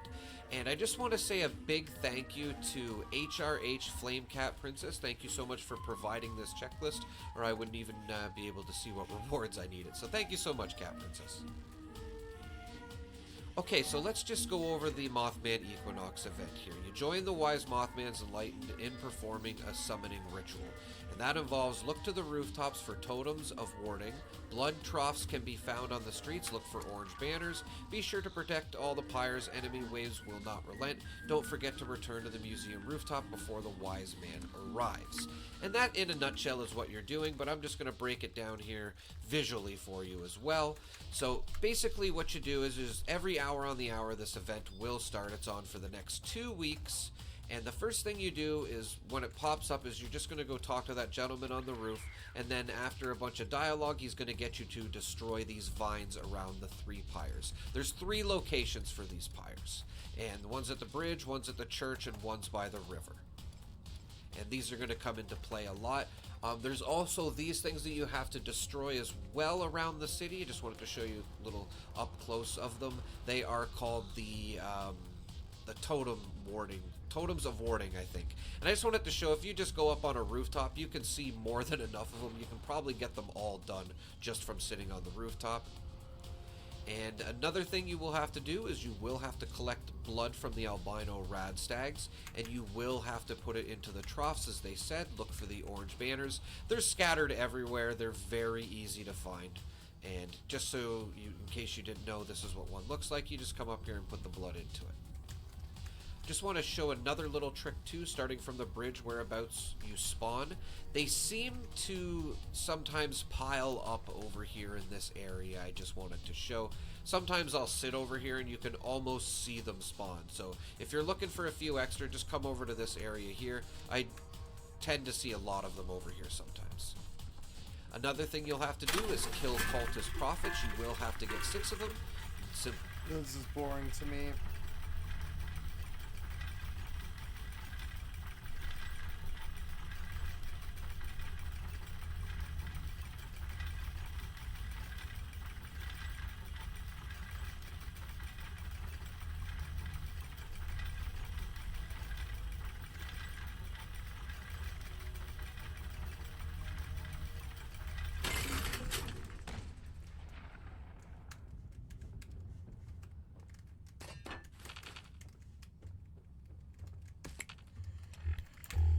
Alright, how's this going?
I am a hoarder. Help. Let me just take a quick survey here. Hoarding's the right word for it. It's not filthy. This looks like sealed products. That's how my best friend's place was for a little Mostly. while. So this is just a lot of clutter. Okay, this side's a lot worse. Okay, so Domino's pizza box. I think this is a massage chair flipped upside down. I don't know. Some weird fucking apparatus to sit in. This is a road worker's uniform. I think we've seen enough of the visuals of They it. shook him down for his clothes to throw in the house for fun. A nuisance, but it's not like revolting. No one's gonna come in here and like puke like they would if they went to XQC's room or Jägermeister's or Asmon's. This is just one of those things where it's like, ugh.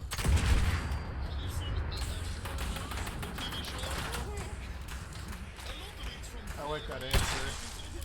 What?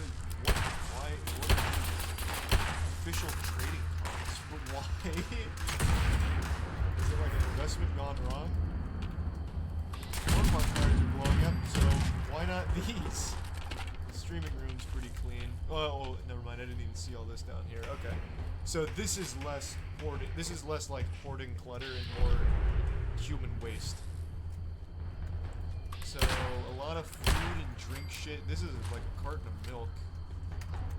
That's hype. E-fuel cans, two shoes, 2 plates, 2 Okay, yeah.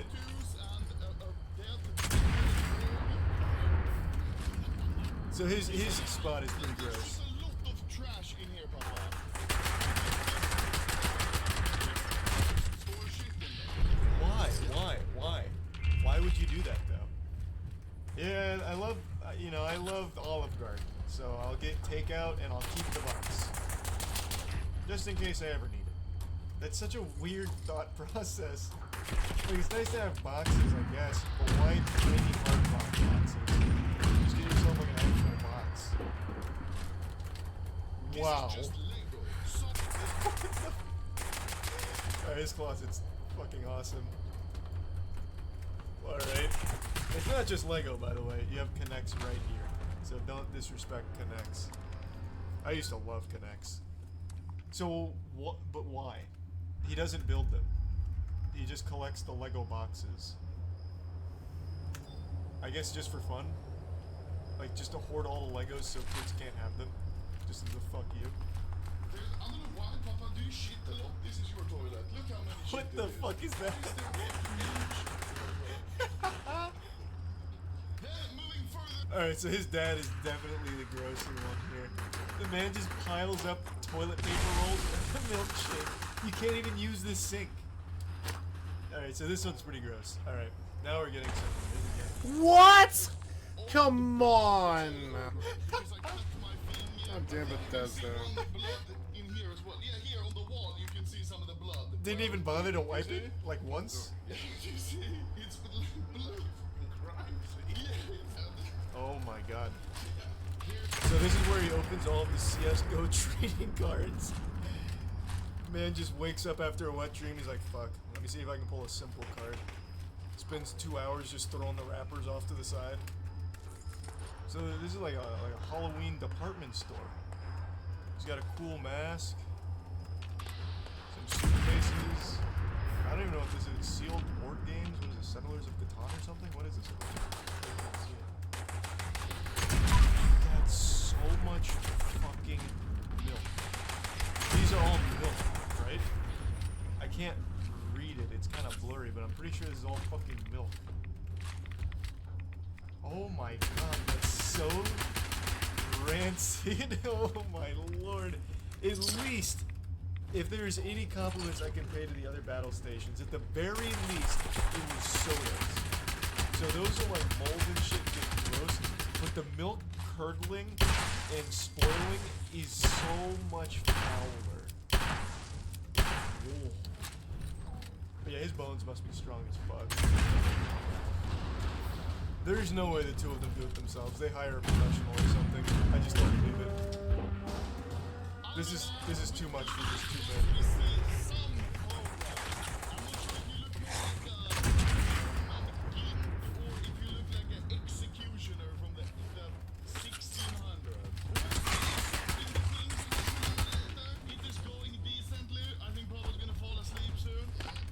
I can't believe they're actually gonna try and 2-man this.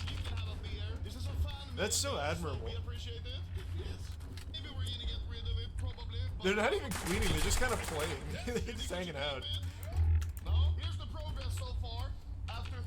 What fucking progress? All they've done is move a couple of boxes and play with the What? Waytech suit. That was so far. There is so no far. progress here. And then they kicked back for a brewski. But I respect it. I like that. I like that grind. He's a little sick now because apparently he is allergic to dust. I got pink eyes from all your shit. Yes. It actually does look like he has pink eye. It probably doesn't, but for some reason, to me, it does look like he's got it. It's probably from putting on all the shit, and he ate like a 15-year-old expired gummy out of nowhere.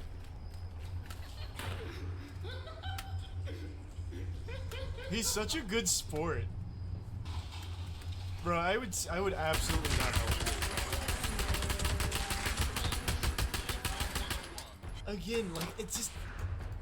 Maybe it's just me, but it doesn't seem like they've made progress. All they've done is they moved the trash a little further away. Like, they're parting the sea like Moses. They're not actually moving anything and getting anything out.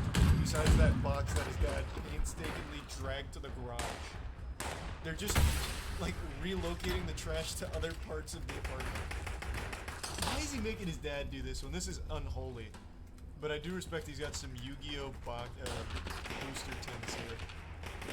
So he's got like this wild mosh podge of cards, from CSGO trading cards to Yu-Gi-Oh! To Pokemon, all over the place. But luckily this isn't like the actual hazardous biological waste from the other side of his room. Can't move. But is he doing like whippets or something when he's streaming? Why is there just like aerosol cans here?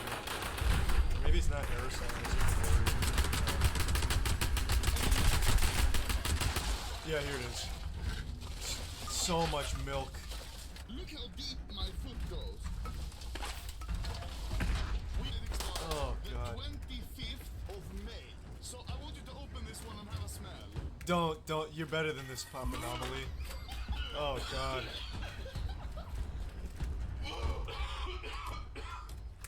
Bro, he just does anything his son asks him to. Can you rub this spoiled milk in your eyes, Papa? It'll be great content. Oh yes, it will. Finally aged milk then.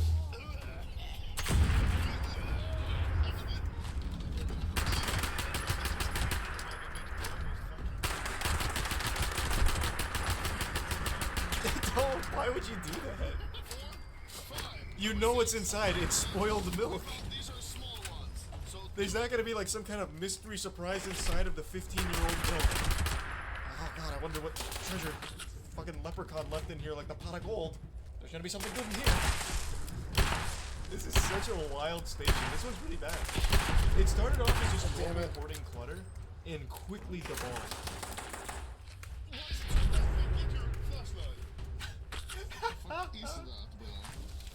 What do you mean? What is that? It's mold. It's mold. It's not like the portal to the upside down or anything. It's just mold. And, you know, that's just kind of how things go.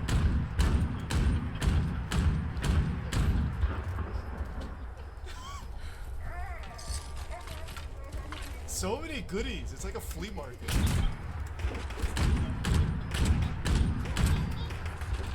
Jesus Christ, how much fucking costume made shit does he have here?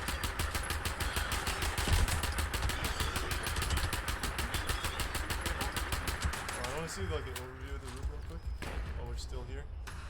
Like again, you can't see the whole room, but just going off of this, they're not really getting rid of anything except for his desk with like the old milk and shit. But all the other shit, they're just moving elsewhere. It's like that SpongeBob episode with the dirty diapers. Like they're just hiding it. Like, they're just hiding the filth in the apartment still. Like, it doesn't seem like anything's actually leaving. You can actually see the floor now. Yeah, in some places, but now this side, which wasn't that bad when we came in.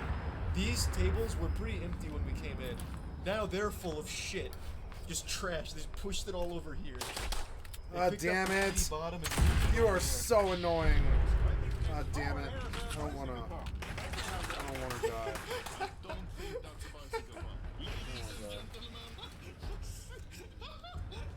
Jesus Christ. Oh my god, it's like a Slipknot concert.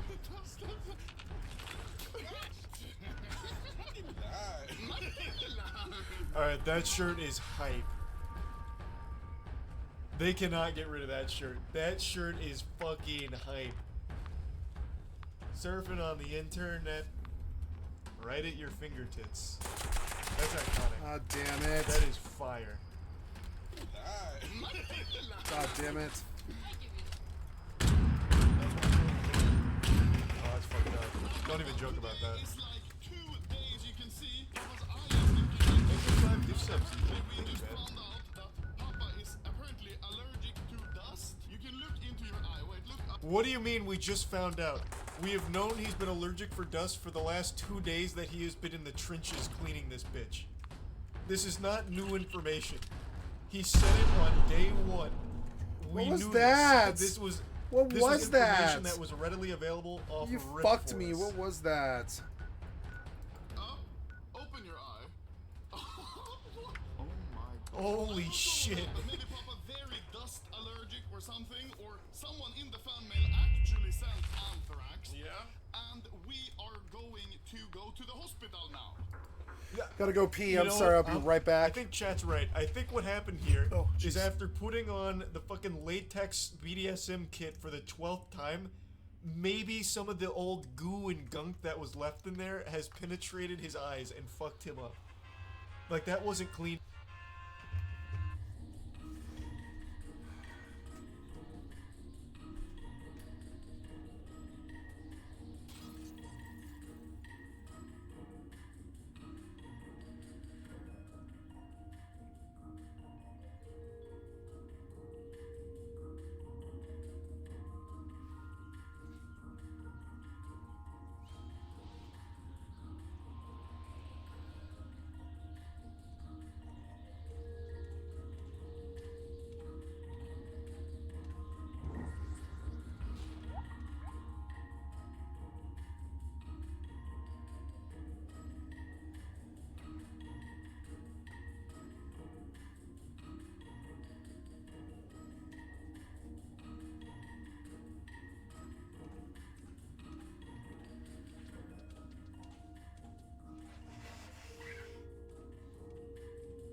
Fire, wind, copper, brass, ingot.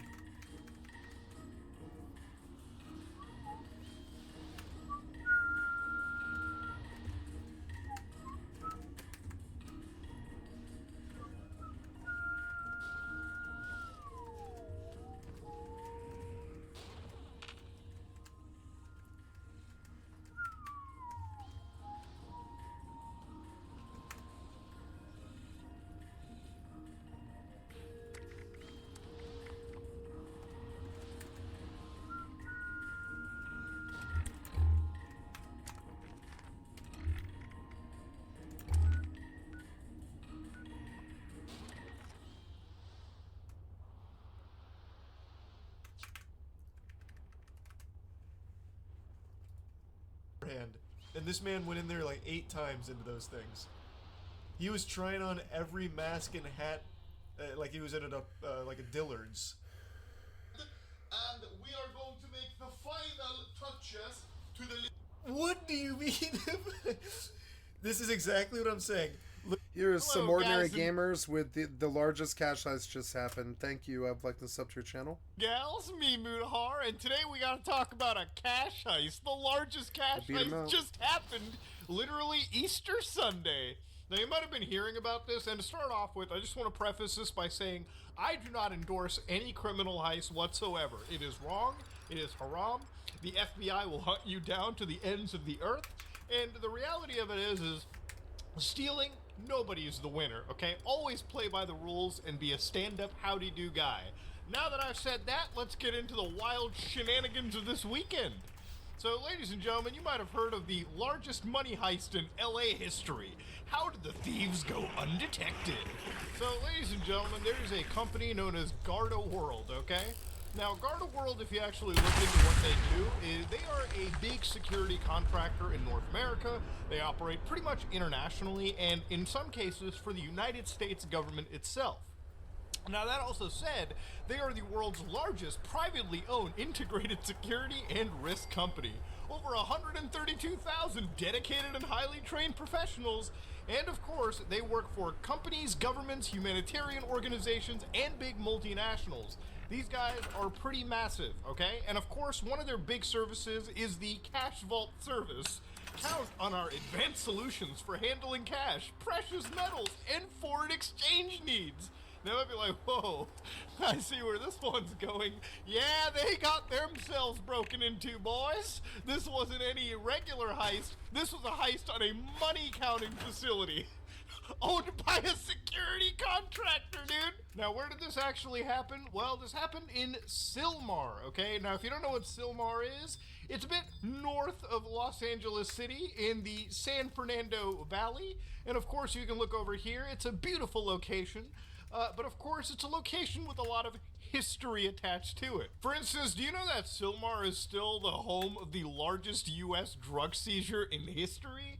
Yeah, a record 20 tons of the old Colombian were seized, where a tip actually led to $6 billion, back in 1989, by the way, adjusting for inflation, $15 billion worth of drugs absolutely taken off the market by the DEA.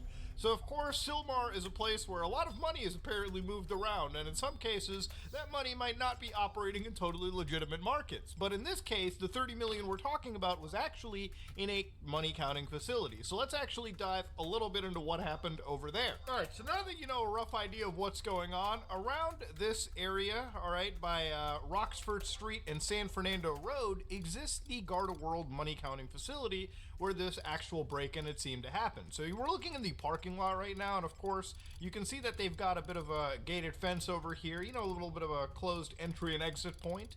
You've got a few Garda World trucks over here. These are actual, like, you know, security trucks. You probably see them drive around all the time. I know that there's a bank near me, and I believe Garda actually contracts with them. So usually late at night when you're driving outside, you'll probably see like one of these trucks alongside 2 or 3 security guards that are actually moving money in and out of of banks. See, again, here's the thing. For banks, moving large amounts of actual physical cash, they don't do it themselves. They actually hire a security company that actually moves the money for them, because it's just safer that way, okay? These people know their security well enough to transport large chunks of cash in and out. And sometimes what'll happen, and why you hire guys like this, is you'll often have situations, not that often, but sometimes actual criminals will try to attack these people on the roads. So obviously a bank is probably never going to be able to fight an actual criminal on the road, but these guys hire serious security professionals. People that are willing to grab an assault rifle or any weapon and be able to go toe-to-toe with anybody trying to attack them. There's footage online, some very famous footage you can see